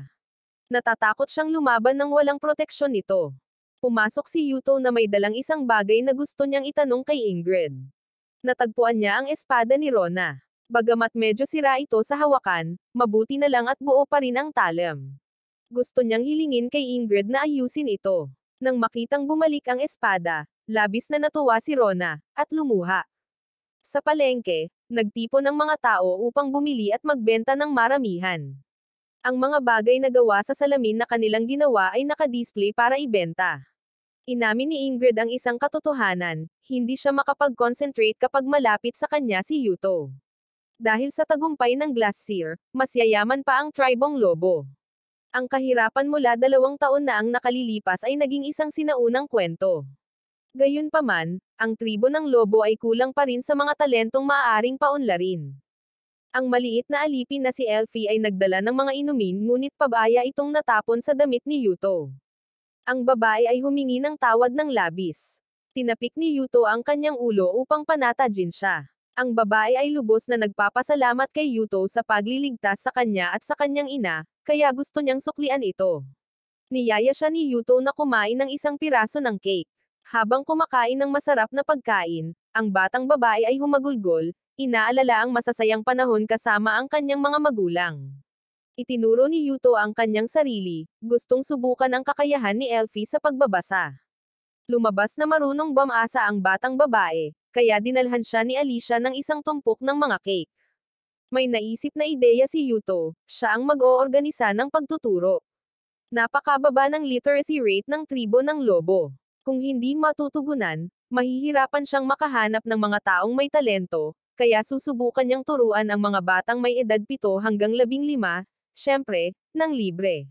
Ang tribo ng lobo ay magbabayad ng mga guro, bibili ng mga libro, at magbibigay ng mga lokasyon gamit ang perang kinikita mula sa salamin. 2 taon na ang nakalipas mula nang dumating siya. Ngayon, plinano na niya ito pagkatapos ng kanyang pag-alis. Naalala ni Alicia ang panahong iyon at labis siyang nalungkot. Noong nakaraan, habang masayang nakikipaglaro si Alicia sa mga dalaga, at si Rona naman ay nanghuhuli ng isda sa tubig, si Yuto ay nakaupo sa tabi ng isang binata na blonde. Sinabi ng kapatid na napakagandang tanawin ito. Ipinakita sa kanya ni Alicia ang isdang nahuli niya. Binalaan ng binata si Yuto na kung gusto niyang pakasalan si Alicia sa hinaharap, hindi siya dapat tumingin sa ibang mga babae. Malakas na ikinatuwiran ni Yuto na mayroon na siyang kasintahan. Walang pakialam ang isa pang lalaki at patuloy na nagbabala na kung paiiyakin niya ang kanyang kapatid, tatapusin niya ito. Tumingin si Alicia sa kanila, kumakaway at nakangiti ng masayang masaya. Tinawag ng pinuno ng tribo ang lahat, pinupuri sila sa kanilang mga pagsisikap sa nakaraang labanan laban sa Tribong Claw. Labis siyang ipinagmamalaki dahil sa pabaya niyang pag-akay sa lahat sa panganib. Nakaramdam siya ng matinding pagkakasala nang makitang yumuko ang pinuno. Agad siyang pinigilan ng kanyang kapatid, sinabing ang pagkapanalo laban sa isang malakas na kaaway ay salamat sa pamumuno ng pinuno. Sinabihan siya ng pinuno na huwag mambola. Ang kailangan ngayon ng tribong lobo ay isang kabataan, isang bago at malakas at tunay na pinuno. Pagkatapos ay iniabot niya ang posisyon bilang pinuno ng tribong lobo kay Yuto. Labis na nagulat si Yuto at malinaw niyang sinabi na babalik siya. Gusto ng pinuno na bawiin ang kanyang mga salita dahil nakita niyang si Yuto lamang ang maaaring magprotekta sa tribong lobo. Sa oras na ito, gusto ni Yuto na tingnan ng pinuno ang lalaki na si Lucas. Dahil sa pakiramdam na angkop din siyang maging pinuno, bumaling siya rito upang maghanap ng kakampi. Gayunpaman, tumalikod si Lucas sa kanya, sinabihan si Yuto na tumigil sa pag-arte.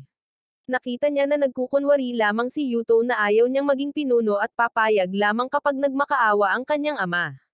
Nagtalo si Yuto na talagang ayaw niya ito. Ang maging pinuno ay pangarap ni Lucas.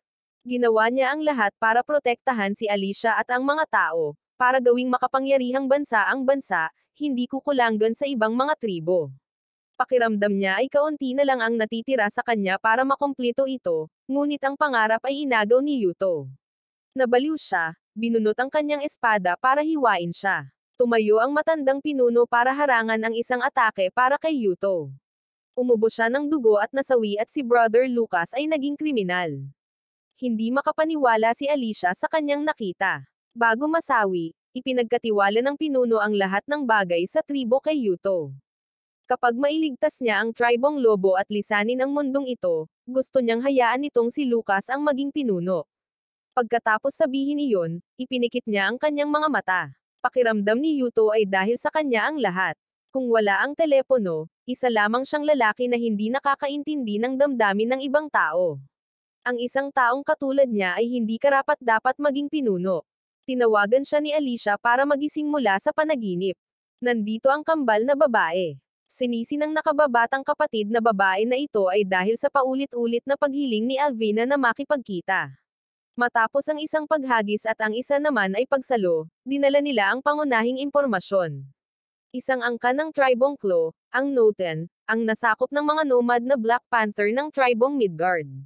Ang Tribong Black Panther ay may makapangyarihang kabalyeriya. Nagpana sila ng mga palasong bakal mula sa kabayo, na nagwawasak sa buong Tribong Claw. Nadama ni Yuto na masyadong mabilis ang pangyayaring ito, at imposible ito. Bukod dito, mayroon pa bang ibang tribo na maaaring gumawa ng bakal bukod sa kanila? Ang bakal ay isang bagay, ngunit sa pag-unlad ng teknolohiya ng Yggdrasil, ang mga kabalyeriya ay hindi maaaring makipagkompetensya sa loob ng ilang daang taon maliban kung ang teknolohiya ng saddle ay ninakaw. Isang tao ang biglang pumasok sa isip ni Yuto. Ito ay si Lucas, isang binata na dating namuno sa tribong Lobo, ngunit wala na rito. Ayon sa impormasyon ng kambal, ang kanyang rune ay ginamit upang kopyahin ang teknolohiya. May alam din si Alicia. 2 linggo na ang nakalilipas, nagpadala siya sa kanya ng isang mensahe na humihiling sa kanya na iwan si Yuto at bumalik sa kanya, na nagsasabi na siya na ngayon ang pinuno ng tribong Black Panther. Hiniling din ni Alicia na tanggapin ang lahat ng parusa sa pagpapanatiling lihim nito. Sumumpa siyang tapat lamang siya kay Yuto. Marahil ay galit pa rin si Lucas sa kanya. Sa ngayon, magkukunwari si Yuto na walang alam, magpapadala ng liham upang batiin si Lucas, at magmumungkahi ng alyansa. Magsusulat din si Alicia ng liham na tugon. Ang magkapatid na kambal ay magkakaroon ng hiwalay na misyon. Wala na ring gaanong natitirang baterya ang telepono ni Yuto. Tatawagan niya ang kanyang kasintahan at tatanungin ang tungkol sa araw nito. Napansin niya na pinipilit ni Yuto ang sarili na maging masaya. Sa katunayan, wala siyang maitago sa kanya. Hindi niya alam kung kaya ni Yuto na makipaglaban kay Lucas, dahil may nararamdaman pa rin ito. Tiniyak sa kanya ni Yuto na dahil siya ang pinuno kung kinakailangan, kailangan niyang lumaban kahit sino pa ang kalaban. Sumulat si Alicia ng liham na tugon na nagsasabing sinusundan lamang niya ang kanyang nag-iisang kapatid na lalaki, si Yuto. Hindi tinanggap ni Lucas ang katotohanan, iniisip na nagpapanggap si Yuto bilang kanyang kapatid na babae upang sumulat ng liham. Naisip niya na oras na para bawiin ang kinuha sa kanya ni Yuto. Kinabukasan, sinalakay ng tribong Black Panther ang tribong Horn. Nasakop na ang bayan ng Midgar. Sa puntong ito, kinailangan lumaban ni Yuto. Inutusan niya si Alicia na ipatawag ang mga sundalo upang protektahan ang tribong Horn. Aabutin sila ng ilang araw bago makarating sa Midgar. Gayunpaman, nang matipon na nila ang mga sundalo, ang kalaban ang unang sumalakay. Ginamit nila ang mga taktikang hit and run na ginamit ni Yuto sa tribong Claw, kaya hindi alam ni Yuto kung lalaban or hindi. Iminungkahi ni Alicia na hintayin ang pagdating ni Rona, ngunit ayaw maghintay ng kalaban.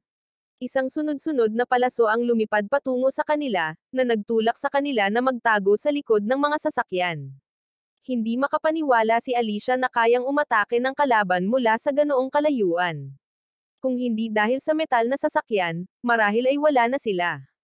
Hindi rin madali ang panig ni Yuto. Gamit ang mga pana upang tumugon, nang makita ang kahirapan, umatras ang mga tropa ng kalaban. Napagtanto ni Yuto na sila lamang ang mga pangunahing sundalo. Nang sumali sila sa pangunahing puwersa, iyon ang magiging tunay na labanan. Bumalik ang commander na iniulat ang sitwasyon kay Lucas at idinetalye niya ang lahat. Sa loob lamang ng kalahating taon, nagawa ni Yuto na paunlarin ang bansa sa ganitong antas. Hinangaan ng dalaga sa tabi ni Lucas na siya ay tunay na alpha at may talento. Nakita ni Lucas na hindi ito ang tunay na talento ni Yuto, kundi isang panlilinlang lamang ng tao, kaya sa pagkakataong ito ay magiging palaruan niya ito. Isang kawan ng mga kabayo ng kaaway ang sumugod muli upang gumanti ng atake. Napaligiran sila, nahulog sa isang patibong. Ang mga tropa ni Lucas ay lubos na nalulula sa dami. Naisip ni Lucas na masyadong umaasa si Yuto sa telepono. Kung alam niya ang mga kalkulasyon ng maaga, napakadali niyang haharapin ito. Inutusan niya ang kanyang mga tropa na sumugod muli. Mula sa likod ng mga sasakyan na tila mga kalakal, isang serye ng mga palaso mula sa panig ni Yuto ang pinaputok. Lumabas na ang mga bagay sa mga sasakyan ay hindi mga kalakal, kundi mga kalasag, na pinapanatili ang kalamangan na maaaring magtulak sa kaaway na kusang lumapit. Kinailangang hanggan ni Yuto na si Lucas ay talagang napakahusay, ngunit nagsikap din siya ng husto sa nakalipas na kalahating taon. Lahat ng plano ni Lucas ay nahawakan sa kanyang palad. Natalo ng mga tropa ni Yuto ang isang serye ng mga kaaway. Naisip ni Yuto na kung masasawi siya, tiyak na mapupunta siya sa impyerno. Pinayuhan ng babae sa tabi si Lucas na umatras, ngunit matigas pa rin ang ulo nito. Nakita niya na maaari silang manalo kung gagamitin niya ang kapangyarihan nito, si Sasha, at mabilis niyang naunawaan. Ibinalita kay Yuto na ang kalaban ay nagtitipon sa isang lugar. May kakaiba, naramdaman ni Yuto na may nagbabago sa paligid. Tumayo rin ang mga sundalong Natamba. Kakaiba ang pakiramdam ng katawan ni Yuto. Kasunod ng pag-enchant ni Sigan, patuloy na umaatake ang mga tropa ng kalaban. Kahit na napaputukan, hindi sila nasawi, ngunit patuloy na sumulong na parang mga zombie. Nasira ni Lucas ang pader na bakal. Gamit ang mahika ni Sasha, ang kanyang mga sundalo ay naging mga mandirigmang walang takot. Nagkaharap sina Yuto at Lucas. Naramdaman ni Lucas na sa pagkakataong ito ay wala na silang anumang pagmamahal bilang brotherhood. Gusto niyang bawiin ang lahat ng ninakaw ni Yuto sa kanya. Tumayo si Alicia upang protektahan si Yuto. Nakipagtalo siya kay Lucas dahil ngayon ay si Yuto na lamang ang kanyang kapatid. Galit na galit, inihampas ni Lucas ang kanyang espada. Mabuti na lang at hinaranggan ito ni Yuto para sa kanya. Ayaw niyang pagbuhatin nito ng kanyang mga kamay ang kanyang kapatid. Sa wakas, dumating si Rona. Hindi niya hahayaang may manakit sa kanyang ama. Sa paanuman, tumakas ang lahat ng kabayo ng kalaban, kaya napilitan si Lucas na umatras. Lumabas na nakasakay si Rona sa isang kamelyo para makarating, at labis na ayaw ng mga kabayo sa amoy ng mga kamelyo. Napakabisa laban sa mga kabalyerya. Humingi ng tawad si Alicia sa kanya dahil sa hindi niya siya maprotektahan. Gayunpaman, siya pa rin ang magiging kinatawan ni Yuto. Ngayon, ang kailangang alalahanin ni Yuto ay ang kakaibang pakiramdam noong panahong iyon. Nagsasaya si Lucas kasama ang kanyang nasasakupang si Sasha. Nagkwento ang dalaga tungkol sa sandaling iyon, nilabanan ni Yuto ang kanyang mahika. Ginapos siya ng mahika ng Gleipnir, at alam ito ni Lucas dahil si Yuto ay nagmula sa ibang mundo. Nang marinig ito, nakaramdam si Sasha ng labis na interes. Hindi niya maintindihan kung paano ito nangyari. Si Alicia ang tumawag sa kanya rito, na naging isang mabigat na kalaban para sa kanya. Nang umagang iyon, nakaramdam si Yuto ng matinding lamig. Nahulaan niya na dumating na ang taglamig. Umihip ang hangin, dahilan para umangat ang palda ni Alicia, ngunit hindi pinansin ni Yuto ang kanyang pagkababae, hinihimok lamang siyang kumilos ng mabilis dahil malamig.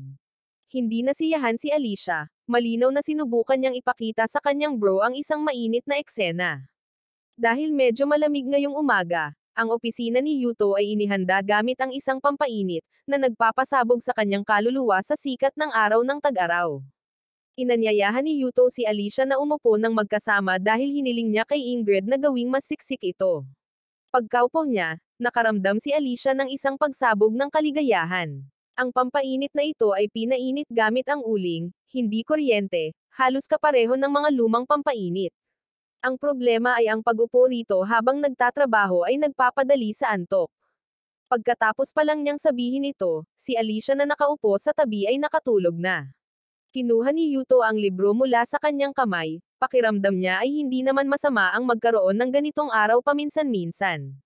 Sa paaralan, tapos na ang klase. Ngayon, lahat ay umuuwi na at masayang nagkukwentuhan. Si Elfie ay nakaupo pa rin sa isang lugar, hindi nakakausap ang mga nakapaligid na kaibigan. Masayang-masaya rin ang kambal na babae na umupo sa pampainit. Nagdala si Elfie ng inumin at nagsimulang magpahinga ng kaunti ang grupo ni Yuto pagkatapos ng trabaho. Niyaya ni Yuto si Elfie na kumain ng cake. Naramdaman ng babae na hindi ito angkop dahil nagtatrabaho siya. Niyaya siya ni Yuto na magpahinga kasama nila. Maganda kung magpapahinga ng magkasama ang mga tao. Hinayla ni Alvina ang kamay ng babae, inaanyayahan siyang sumali. Bagamat hindi siya nakikipagkaibigan nang tanungin siya ni Yuto, nagsinungaling pa rin ang batang babae na napakabait ng mga kaibigan sa kanya.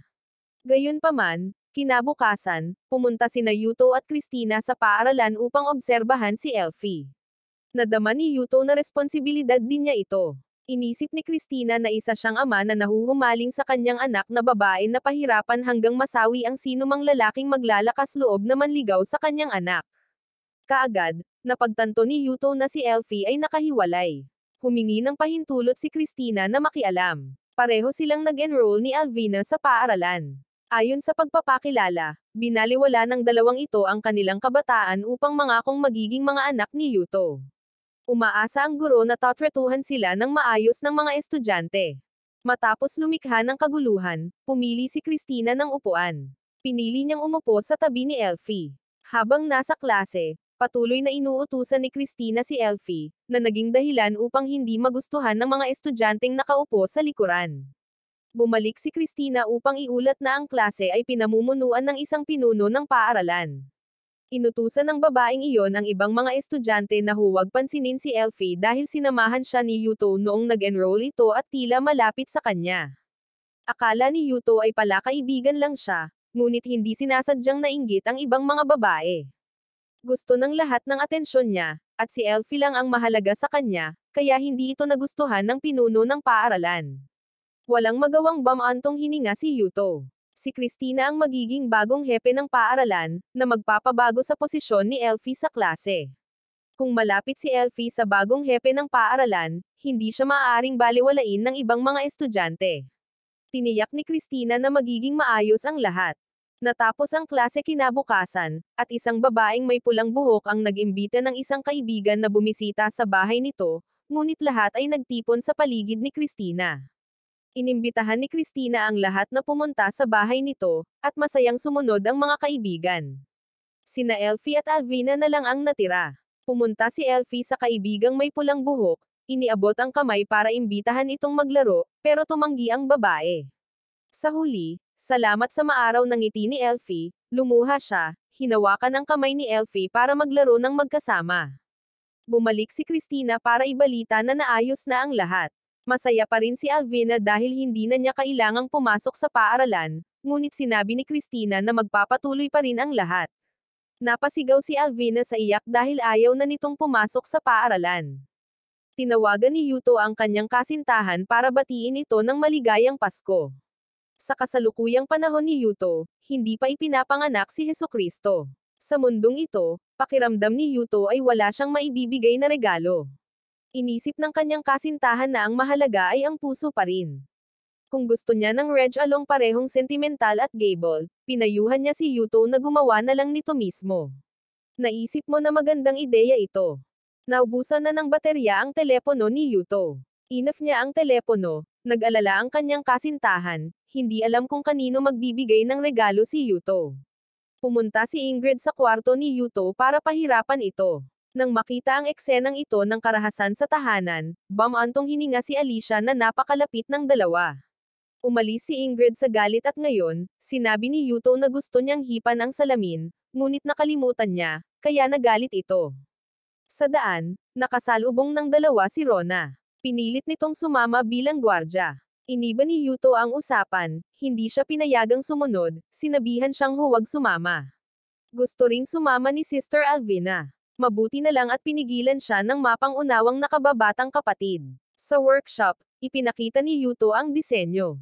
Gusto niyang gumawa ng ilang kakaibang bagay. Malapit na ang kaarawan ni Alicia at Rona, at gusto niya silang bigyan ng isang bagay na gawang kamay. Muling nagalit si Ingrid dahil nawalan siya ng day off dahil dito. Pagkatapos ng kaunting panghihikayat, kumalma na siya. Nakita niya ito bilang isang magandang pagkakataon upang maipakita sa kanya ni Yuto bilang isang babae. Natuto siya kay Alicia na gumamit ng pambabaeng alindog. Ngunit sa kasamaang palad, hindi pa rin tumugon si Yuto. Nakatingin ang magkapatid, hinuhulaan na si Yuto ay nag-iimbento ng bagong teknolohiya. Sa wakas, natapos na ang produkto, ngunit si Ingrid ang gumawa ng lahat ng trabaho. Naramdaman ni Yuto na hindi magandang sabihin na ito ay isang bagay na ginawa niya. Hinikayat siya ni Ingrid at ginamit niya ang dahilan na mainit para malantad ang kanyang mga damit. Inilagay ni Yuto ang kanyang kamay sa kanyang balikat, sinasabing may sasabihin ito sa kanya dahil silang dalawa na lang ngayon. Gusto ni Yuto na maging mas pambabae siya, gusto niyang malaman niya na isa rin siyang babae. Nang marinig ito, nagalit si Ingrid, at gumamit ng karahasan. Kinabukasan, binigyan ni Yuto si Ingrid ng kwintas, tinawag itong isang banal na sandata bilang paghingi ng tawad sa pagpapagalit sa kanya. Gusto rin niyang magbihis siya ng mas maganda sa hinaharap. Tuwang-tuwa si Ingrid sa regalo at sisikapin niyang magtrabaho araw-araw. Dumating ang pari upang makita si Lucas, at nag-uulat na ang tribo ng lobo ay sumisira sa balanse. Gusto niyang maging magkapatid sa tribo ng kidlat at gusto niyang mawala ang pinuno ng tribo ng lobo sa mundong ito. Lumiwanag ang langit at nagising si Rona. Dumaan si Alicia, pinupuri siya sa pagiging masipag. Kinailangan ni Alicia na gumising ng maaga upang maghanda ng almusal para kay Yuto. Ang kanyang napakalaking asset ay naging sanhi ng pagkahulog ng prutas mula sa basket papunta sa lupa. Sinalo sila ni Rona at ibinalik sa kanilang orihinal na posisyon, nagtataka kung ano ang kinain ni Alicia para lumaki ng ganito. Akala ni Rona, ang malalaking asset ay nakakasagabal lamang sa isang mandirigma. Hindi sumang-ayon si Alicia, sa pag-aakalang magugustuhan ni Yuto ang malalaking asset. Hindi niya alam kung anong laki ang normal sa mundo ni Yuto. Sa totoong mundo, ang kasintahan ni Yuto na si Mitsuki ay kinakapa ni Ruri. Nagseselos si Ruri sa kanyang mga asset, naniniwalang talagang marami itong kinakain para maging ganito kalaki ang kanyang mga asset. Kaya, gusto ni Ruri na ibahagi ang kanyang pagkain. Pagkatapos, bamantong hininga si Ruri na si Mitsuki ay tunay na isang babaeng umiibig, na nagluluto ng napakasarap. Nang mabanggit si Yuto, muling nalungkot si Mitsuki. Hindi maintindihan ni Ruri kung bakit iiwan ni Yuto ang isang mabuting babae tulad ni Mitsuki. Ipinagtanggol siya ni Mitsuki, na sinasabing malinaw niyang nakikita na sinusubukan din ni Yuto na makahanap ng paraan pabalik. Hindi ito pinaniwalaan ni Ruri, sa pag-aakalang sa ngayon ay puno na ng mga asawa at anak si Yuto. Gayunpaman, naniniwala pa rin si Mitsuki kay Yuto, kahit na hindi pa sila nag-date. Inimbitahan siya ni Ruri na pumunta sa kanyang bahay para sa bisperas ng bagong taon. Ngayong taon, ang pinsan niya, na nag-aral sa ibang bansa, ay babalik sa Japan. Ang kapatid na iyon ay may malawak na kaalaman at fod sa arkeolohiya. Nahulaan ni Mitsuki na maaaring may alam siya tungkol sa mundo kung saan naroon si Yuto. Kaya pumunta si Mitsuki sa bahay ni Ruri. Malugod siyang tinanggap ng pinsan niyang si Takeya. Interesado rin si Takeya sa kwento ng pagtawag sa kaibigan ni Mitsuki noong bata pa siya sa nakaraan. Bagamat hindi siya naniniwala, inakala ni Takeya na hindi magsisinungaling si Mitsuki, kaya gusto niyang marinig ang buong kwento. Matapos itong marinig, magpapasya si Takeya kung paniniwalaan niya ito or hindi. Matapos marinig ang kwento, nadama ni Takeya na kung ito ay kathang-isip lamang, ang isang estudyante sa high school na makakagawa nito ay magiging napakatalino. Kaya, nagpasya siyang maniwala na nagsasabi ng totoo si Mitsuki. Gayunpaman, hindi mahulaan ni Takeya kung saan napunta si Yuto. Mula sa paglalarawan, nakita ni Takeya na ang mga ito ay pawang mga termino mula sa mitolohiyang Norse, ngunit ang ilang mga termino ay naiiba sa kanyang pagkakaintindi. Nagsaliksik din si Yuto, ngunit wala siyang nakita. Gayunpaman, mayroon pa ring ilang pagkakatulad. Halimbawa, ang titulo ni Yuto bilang ang kilalang lobo ay nagpatunay na ito ay isa pang pangalan para sa Fenrir, at ang pinuno ng tribong Kidlat ay kahit papaano ay may kaugnayan sa Diyos na si Thor. Ginamit ni Yuto ang estratehiya ng ligaw na ilog upang labanan siya. Iyan ang kwento ng higanteng ahas na si Jormungandr na nakipaglaban kay Thor ng 3 beses. Ayon sa Edebok, sa labanan ng Ragnarok, tinangay nito ang lupain gamit ang mga baha. Nagkataon lang, maging ang pangalan ni Yuto ay may kaugnayan sa labanang ito. Sa alamat ng Ragnarok, mayroong isang higanteng tinatawag na itim na lalaki na nangunguna sa hukbong Muspel na nakasakay sa kabayo patawid sa Rainbow Bridge upang salakayin si Asgard, isang higanteng apoy na Samire sa mundo. Ang Surtur na iyon marahil ay si Yuto ay pinaikli sa pangalang Surtur. Ang apelyido ni Mitsuki na Shimoya ay kahawig din ng pangalan ng asawa ni Surtur na si Sinara. Masyadong nalito si Mitsuki para magsalita pa. Mula rito, mahuhulaan na si Yuto ang lumilikha ng orihinal na mitolohiyang Norse. Tinansya ni Yuto na ang panahon na kinaroroonan niya ay 1000 BC, bago pa man magsimula ang mitolohiyang Norse. Biglang nanginag ng malakas ang katawan ni Mitsuki. Naalala niya na sina Fenrir at Jormungandr ay napaslang sa pagtatapos ng mitolohiya, ibig sabihin ay masasawi si Yuto. Gusto niya itong iligtas at tiniyak sa kanya ni Takeya na ang realidad ni Yuto ay hindi sumusunod ng tama sa mitolohiya. Maaari pa ring maligtas ang lahat, ngunit mukhang hindi pa rin mapakali si Mitsuki. Nang oras na para umalis, sinabi sa kanya ni Takeya na ang mitolohiyang Norse ay naipasa lamang sa pamamagitan ng tradisyong pasalita. Walang nakakaalam kung aling mga bahagi ang tumpak at alin ang hindi. Gusto niyang huwag mawalan ng pag-asa si Mitsuki. Noong panahon ng Ragnarok, Lahat ng tali, kadena, at selyo ay nasira. Ang mga nabilanggo ay pinalaya at masasabing babalik si Yuto. Susubukan ni Takeya na alamin ang higit pa at umuwi si Mitsuki. Bumagsak na ang nyebe, nag-aalala si Yuto dahil hindi siya tinawag pabalik ni Mitsuki. Tinawag siya ni Scarfield. Naupo ang dalawa at umiinom ng alak, nag-uusap ng puso sa puso sa ilalim ng liwanag ng buwan. Gusto ni Yuto na suntukin niya ito ng malakas. Ang kanilang harang ay nasira sa labanan laban sa tribong Black Panther. Dahil sa kanyang pag-aatubili, na naging dahilan upang isakripisyo ng maraming tao ang kanilang sarili, siya ang yumako ng lahat ng sisi. Naisip ni Scarfield na dahil sa pamumuno ni Yuto, kakaunti ang mga nasawi. Walang sino man sa tribong Lobo ang hindi nasiyahan. Gayunpaman, hindi mapapatawad ni Yuto ang kanyang sarili. Dahil sa ganitong pagkabigo, iniisip pa rin ni Yuto ang lumang mundo. Pakiramdam niya ay isa siyang tunay na bigong pinuno. Masyado pa siyang bata para pasanin ang bigat na ito. Niyaya siya ni Scarfield na uminom. Sa susunod, tiyak na mananalo sila at gusto niyang bantayan nito si Rona. Tanging si Rona, ang pinakamalakas na lobo, ang makakapantay kay Steven. Narinig ni Rona ang lahat sa labas. Dumaan si Alicia, napansing para siyang isang taong walang kaluluwa. Gusto sanang humingi ng tulong ni Alicia kay Rona para sa isang bagay. Nag-alok si Leticia ng regalo para kay Yuto upang pasalamatan siya at punuin ito ng mga panalangin para sa kapayapaan. Gusto nilang gumawa ng balabal para sa kanya ng magkasama. Galit pa rin si Lucas kay Yuto dahil inakala niyang ginagamit nito ang kanyang ama bilang panangga. Ayaw niyang umiral si Yuto at buong-buo na humakbang si Sasha paarap, kinas ito ng mahina sa noo. Tinawagan ni Mitsuki si Yuto upang batiin ito ng manigong bagong taon. Gusto niyang siya ang unang makakausap ni Yuto sa bagong taon na ito. Kaya rin naman kanina nang tumawag si Yuto sa kanya, hindi ito sumagot. Ikinwento niya kay Yuto ang nangyari ngayon sa bahay ni Takeya. Nagseselos si Yuto, gustong kumpirmahin na mga babae lang ang nakakausap niya ngayon. Iniisip ni Mitsuki na mabuting tao ang lahat, at may isa pang mahalagang bagay na gustong sabihin ni Mitsuki. Ngunit naubusan na ng baterya ang telepono ni Yuto.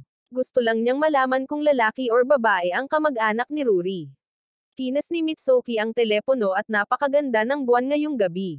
Tinawag niya itong walang isip at pagkatapos ay tumulo ang kanyang luha, hindi alam kung bakit hindi niya maintindihan ang kanyang nararamdaman.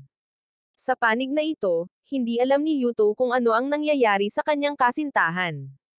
Hindi rin niya sinabi kung lalaki or babae ang kamag-anak na iyon.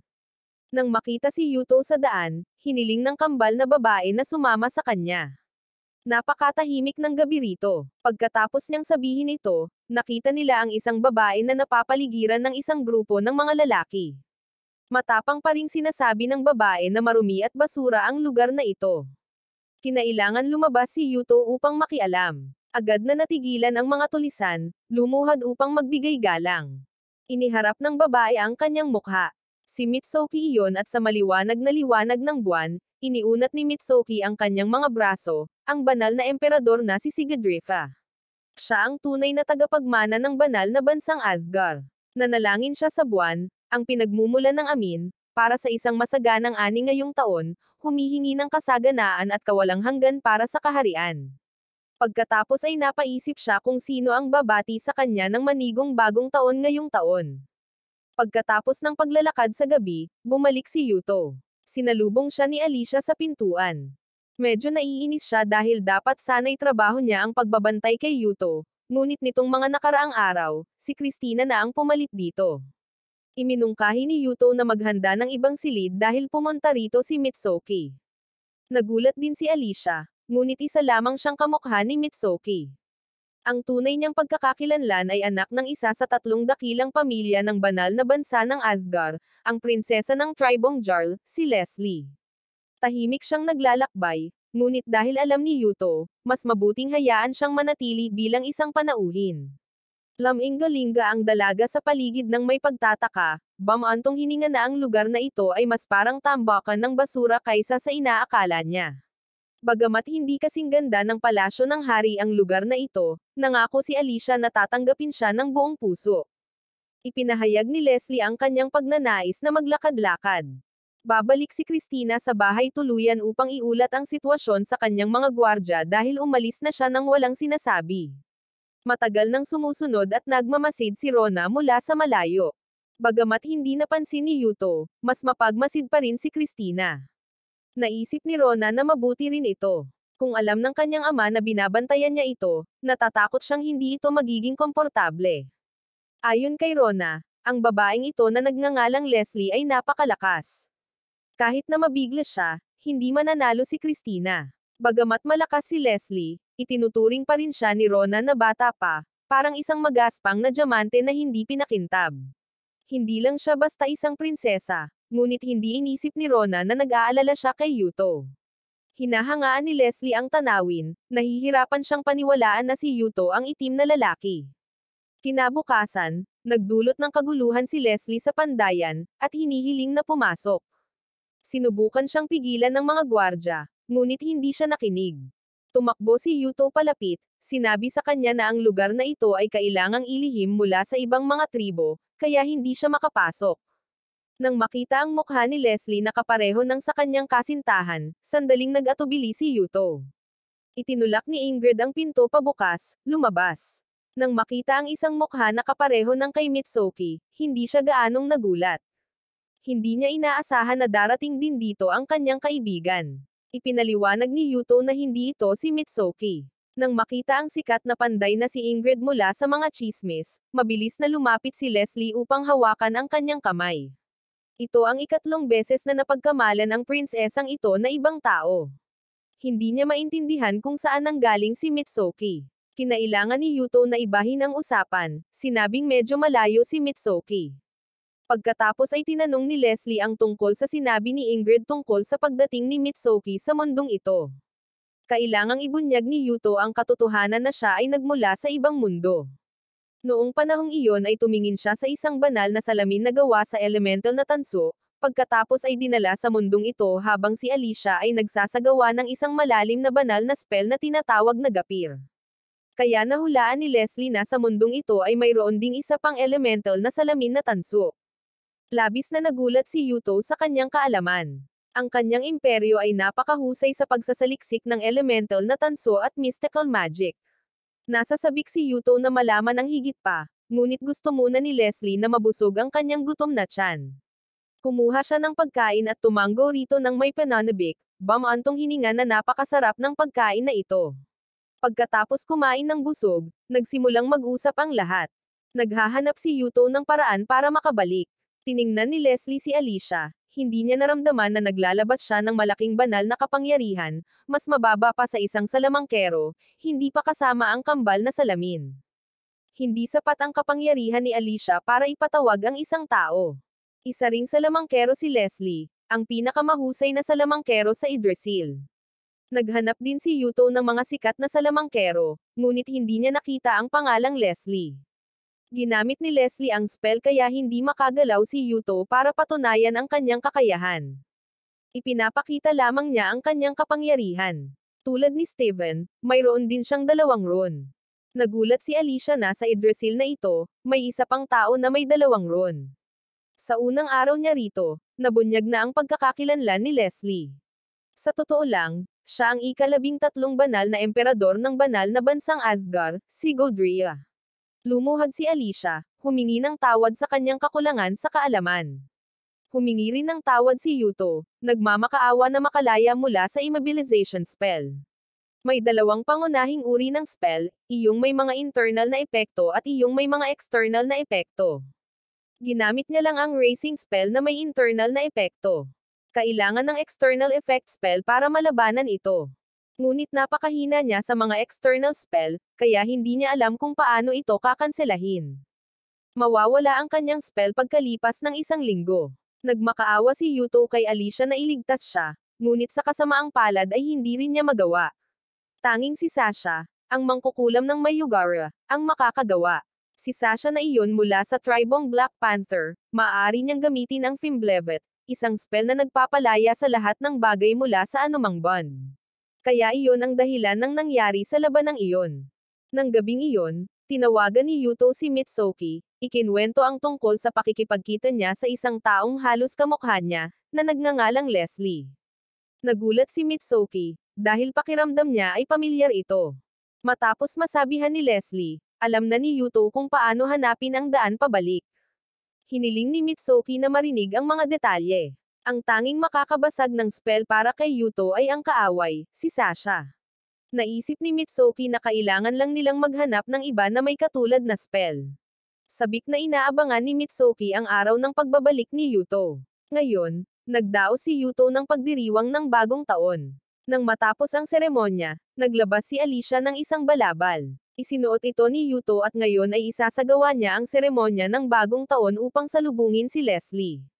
Sama-samang kumain at uminom ang lahat. Nang lasing na sila, nagsimulang mag-agawan ng gulo ang mga magagandang babae. Inalis nila ang lahat ng kanilang mga damit at hinagis ang kanilang mga sarili kay Yuto. Natapos ng kambal na babae ang kanilang misyon sa panaktik at bumalik. 8,000 sundalo mula sa tribong Kidlat, sa pangunguna ni Steven, ang naghanda upang salakayin ang tribong Lobo. Maging si Christina ay nawalan na ng pagbabantay. 12 sundalo ni Yuto ang tinipon bago sumabak sa labanan. Gusto ni Leslie ng gantimpala para kay Yuto at kinas niya ito sa labi. Sinabi niyang maghihintay siya ng balita ng tagumpay. Bumagsak na ang unang kuta. Naisip ni Yuto na oras na para gamitin ang taktika ni Hanzin na akitin ang tigre palayo sa bundok. Si Rona ang nag-asikaso sa kanang bahagi at pinangunahan ni Scarfield ang kaliwang bahagi. Ang mga sundalo ni Steven ay pumunta sa field na parang palaso. Pinangunahan ni Steven ang daan, dala ang isang kakaibang sandata. Binuksan niya ang isang payong na gawa sa bakal na humaharang sa lahat ng pana. Pagkatapos ay inihagis niya ang payong pataas, na matagumpay na nabasag ang nakapalibot na pader. Plano na ni Yuto ang ganitong sitwasyon. Nang makitang napakabilis ng pag-usad ng tribo ng Kidlat, nagsimulang maghinala si Alicia na ang mga sundalo ng tribo ng Kidlat ay mayroon ding mga sandatang bakal. Posible na nagtulungan ang tribo ng Kidlat at ang tribo ng Black Panther. Nasira na ang pangalawang linya ni Yuto. Panahon na para i-deploy niya ang pormasayo ng Kayako. I-deploy ang mga sundalo sa dalawang hanay at pagkatapos ay akitin ang kalaban para sirain sila. Nahulog na ang kalaban sa mga pangil ng lobo. Hindi pa rin umatras si Steven, inutusan ang lahat ng tropa na sumulong. Nagpakita si Rona, inatake at sinugatan ang kabayo ni Steven. Akala ni Yuto ay nasa kamay na ang tagumpay. Bigla, sumakay si Christina sa kabayo. Isang unit ng kabalyeriya ang paparating mula sa timog.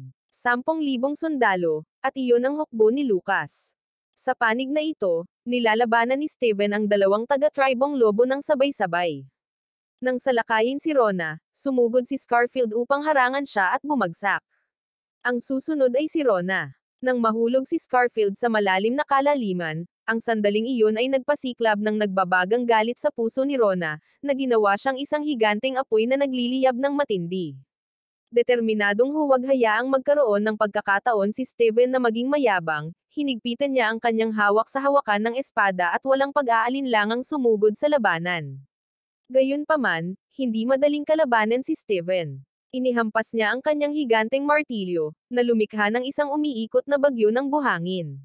Ang bawat butil ng buhangin ay lumilipad ng malabo, bumabalot kay Rona, na tumatakip sa kanyang paningin at nagpapahirap sa paghinga. Umikot siya, paulit-ulit na iniwasiwas ang kanyang espada sa ipoypo, bawat hiwa ay pumupunit sa hangin. Ngunit si Steven ay parang isang mabangis at baliw na halimaw pa rin, patuloy na naglalabas ng martilyo na kasing lakas ng kulog. Kinailangang magmanyobra ng mabilis si Rona, iniiwasan ang bawat nakakasawi na atake ng ilang pulgada. Ngumisi si Steven ng may kaba, itinaas ang kanyang martilyo upang tapusin ang kanyang ginagawa ng sumugod ang kanyang anak upang iulat na ang puwersa ng tribong Black Panther ay tumawid upang salakayin ang tribong Lobo. Nang marinig ito, agad na nagising si Rona. Nagngingit-ngit ang kanyang mga ngipin, tumayo, at muling sumugod kay Steven, handang isakripisyo ang kanyang buhay upang pigilan ito. Sa ibang lugar, nahaharap si Yuto sa tunay na panganib. Walang humpay na umalangaw ang mga alon ng mga kabayo. Mabilis na papalapit ang 10,000 kabalyeriya mula sa tribong Black Panther. Sa kampo ng tribong Lobo, mas naging tensyonado ang kapaligiran kaysa dati. Lumapit si Alicia kay Yuto, pinayuhan siyang umatras upang iligtas ang kanyang buhay, dahil may mga labanang hindi laging napapanalunan at hindi maaaring maging walang talo si Yuto. Kailangan nilang umatras upang muling tipunin ang kanilang mga puwersa. Kailangang sumang-ayon ang kambal na babae, ngunit mas naunawaan ni Yuto kaysa kan-inuman na kung sila ay atras, hahabulin at tatapusin sila ng kaaway. Masisira ang kanyang teritoryo at lahat ng kalalakihan ng tribong lobo ay tatapusin at ang mga kababaihan ay magiging mga alipin. Alam niyang kailangan niyang maunawaan ang sitwasyon. Ang malupit na katotohanan iyon ang nagpakuyom sa kanya ng kanyang mga kamao, ang kanyang mga mata ay nagniningning sa determinasyon. Hindi niya maaaring iwanan ang kanyang pamilya. Samantala, si Lucas, ang pinuno ng tribong Black Panther, ay may kumpiyansa hanggang sa punto ng pagmamataas, naniniwalang alam niya ang lahat ng mga pakana ni Yuto. Sinulsalan niya ang kanyang mga sundalo, pinupukaw ang puot upang sumugod sila sa labanan ng may baliw na determinasyon. Mahinahong nagkalkula si Yuto. Hindi niya matawag pabalik si Rona upang ikalat ang kanyang mga puwersa. Pagkatapos, biglang may isang matapang at mapanganib na plano ang sumagi sa kanyang isipan. Sumiklab ang labanan, ang lupa at langit ay nanginginig dahil sa tunog ng mga kuko at sa malupit na pagsalpukan ng mga armas. Bumuhos ang mga palason na parang delubyo. Patuloy na bumagsak ang mga sundalo ng tribong lobo, marami ang nagsimulang magpanik. Sa sandaling malapit na sa kawalan ng pag-asa, pinatakbo ni Yuto ang kanyang kabayo diretso sa mga linya ng harapan. Ang kanyang pangunahing tauhan ay nagningning ng husto, na nagpasigla sa diwa ng mga sundalo. Nang makita ito, sumigaw si Lucas ng mga utos na hulihin ng buhay si Yuto, na nag-aalok ng malaking gantimpala sa sinumang makakumpleto ng misyon, na ginagawa siyang numero 1 target, ngunit hindi natakot si Yuto. Umalangaw ang kanyang boses sa gitna ng usok at apoy, na hinihikayat ang lahat na lumaban hanggang sa wakas laban sa kalaban. Ang mga salita ay umalangaw na parang kulog, na nagpapasiklab ng lakas ng loob sa puso ng lahat. Ang moral ng tribong lobo ay malakas na tumaas, mabangis na sumusuway, na itinutulak pabalik ang mga puwersa ng tribong panther.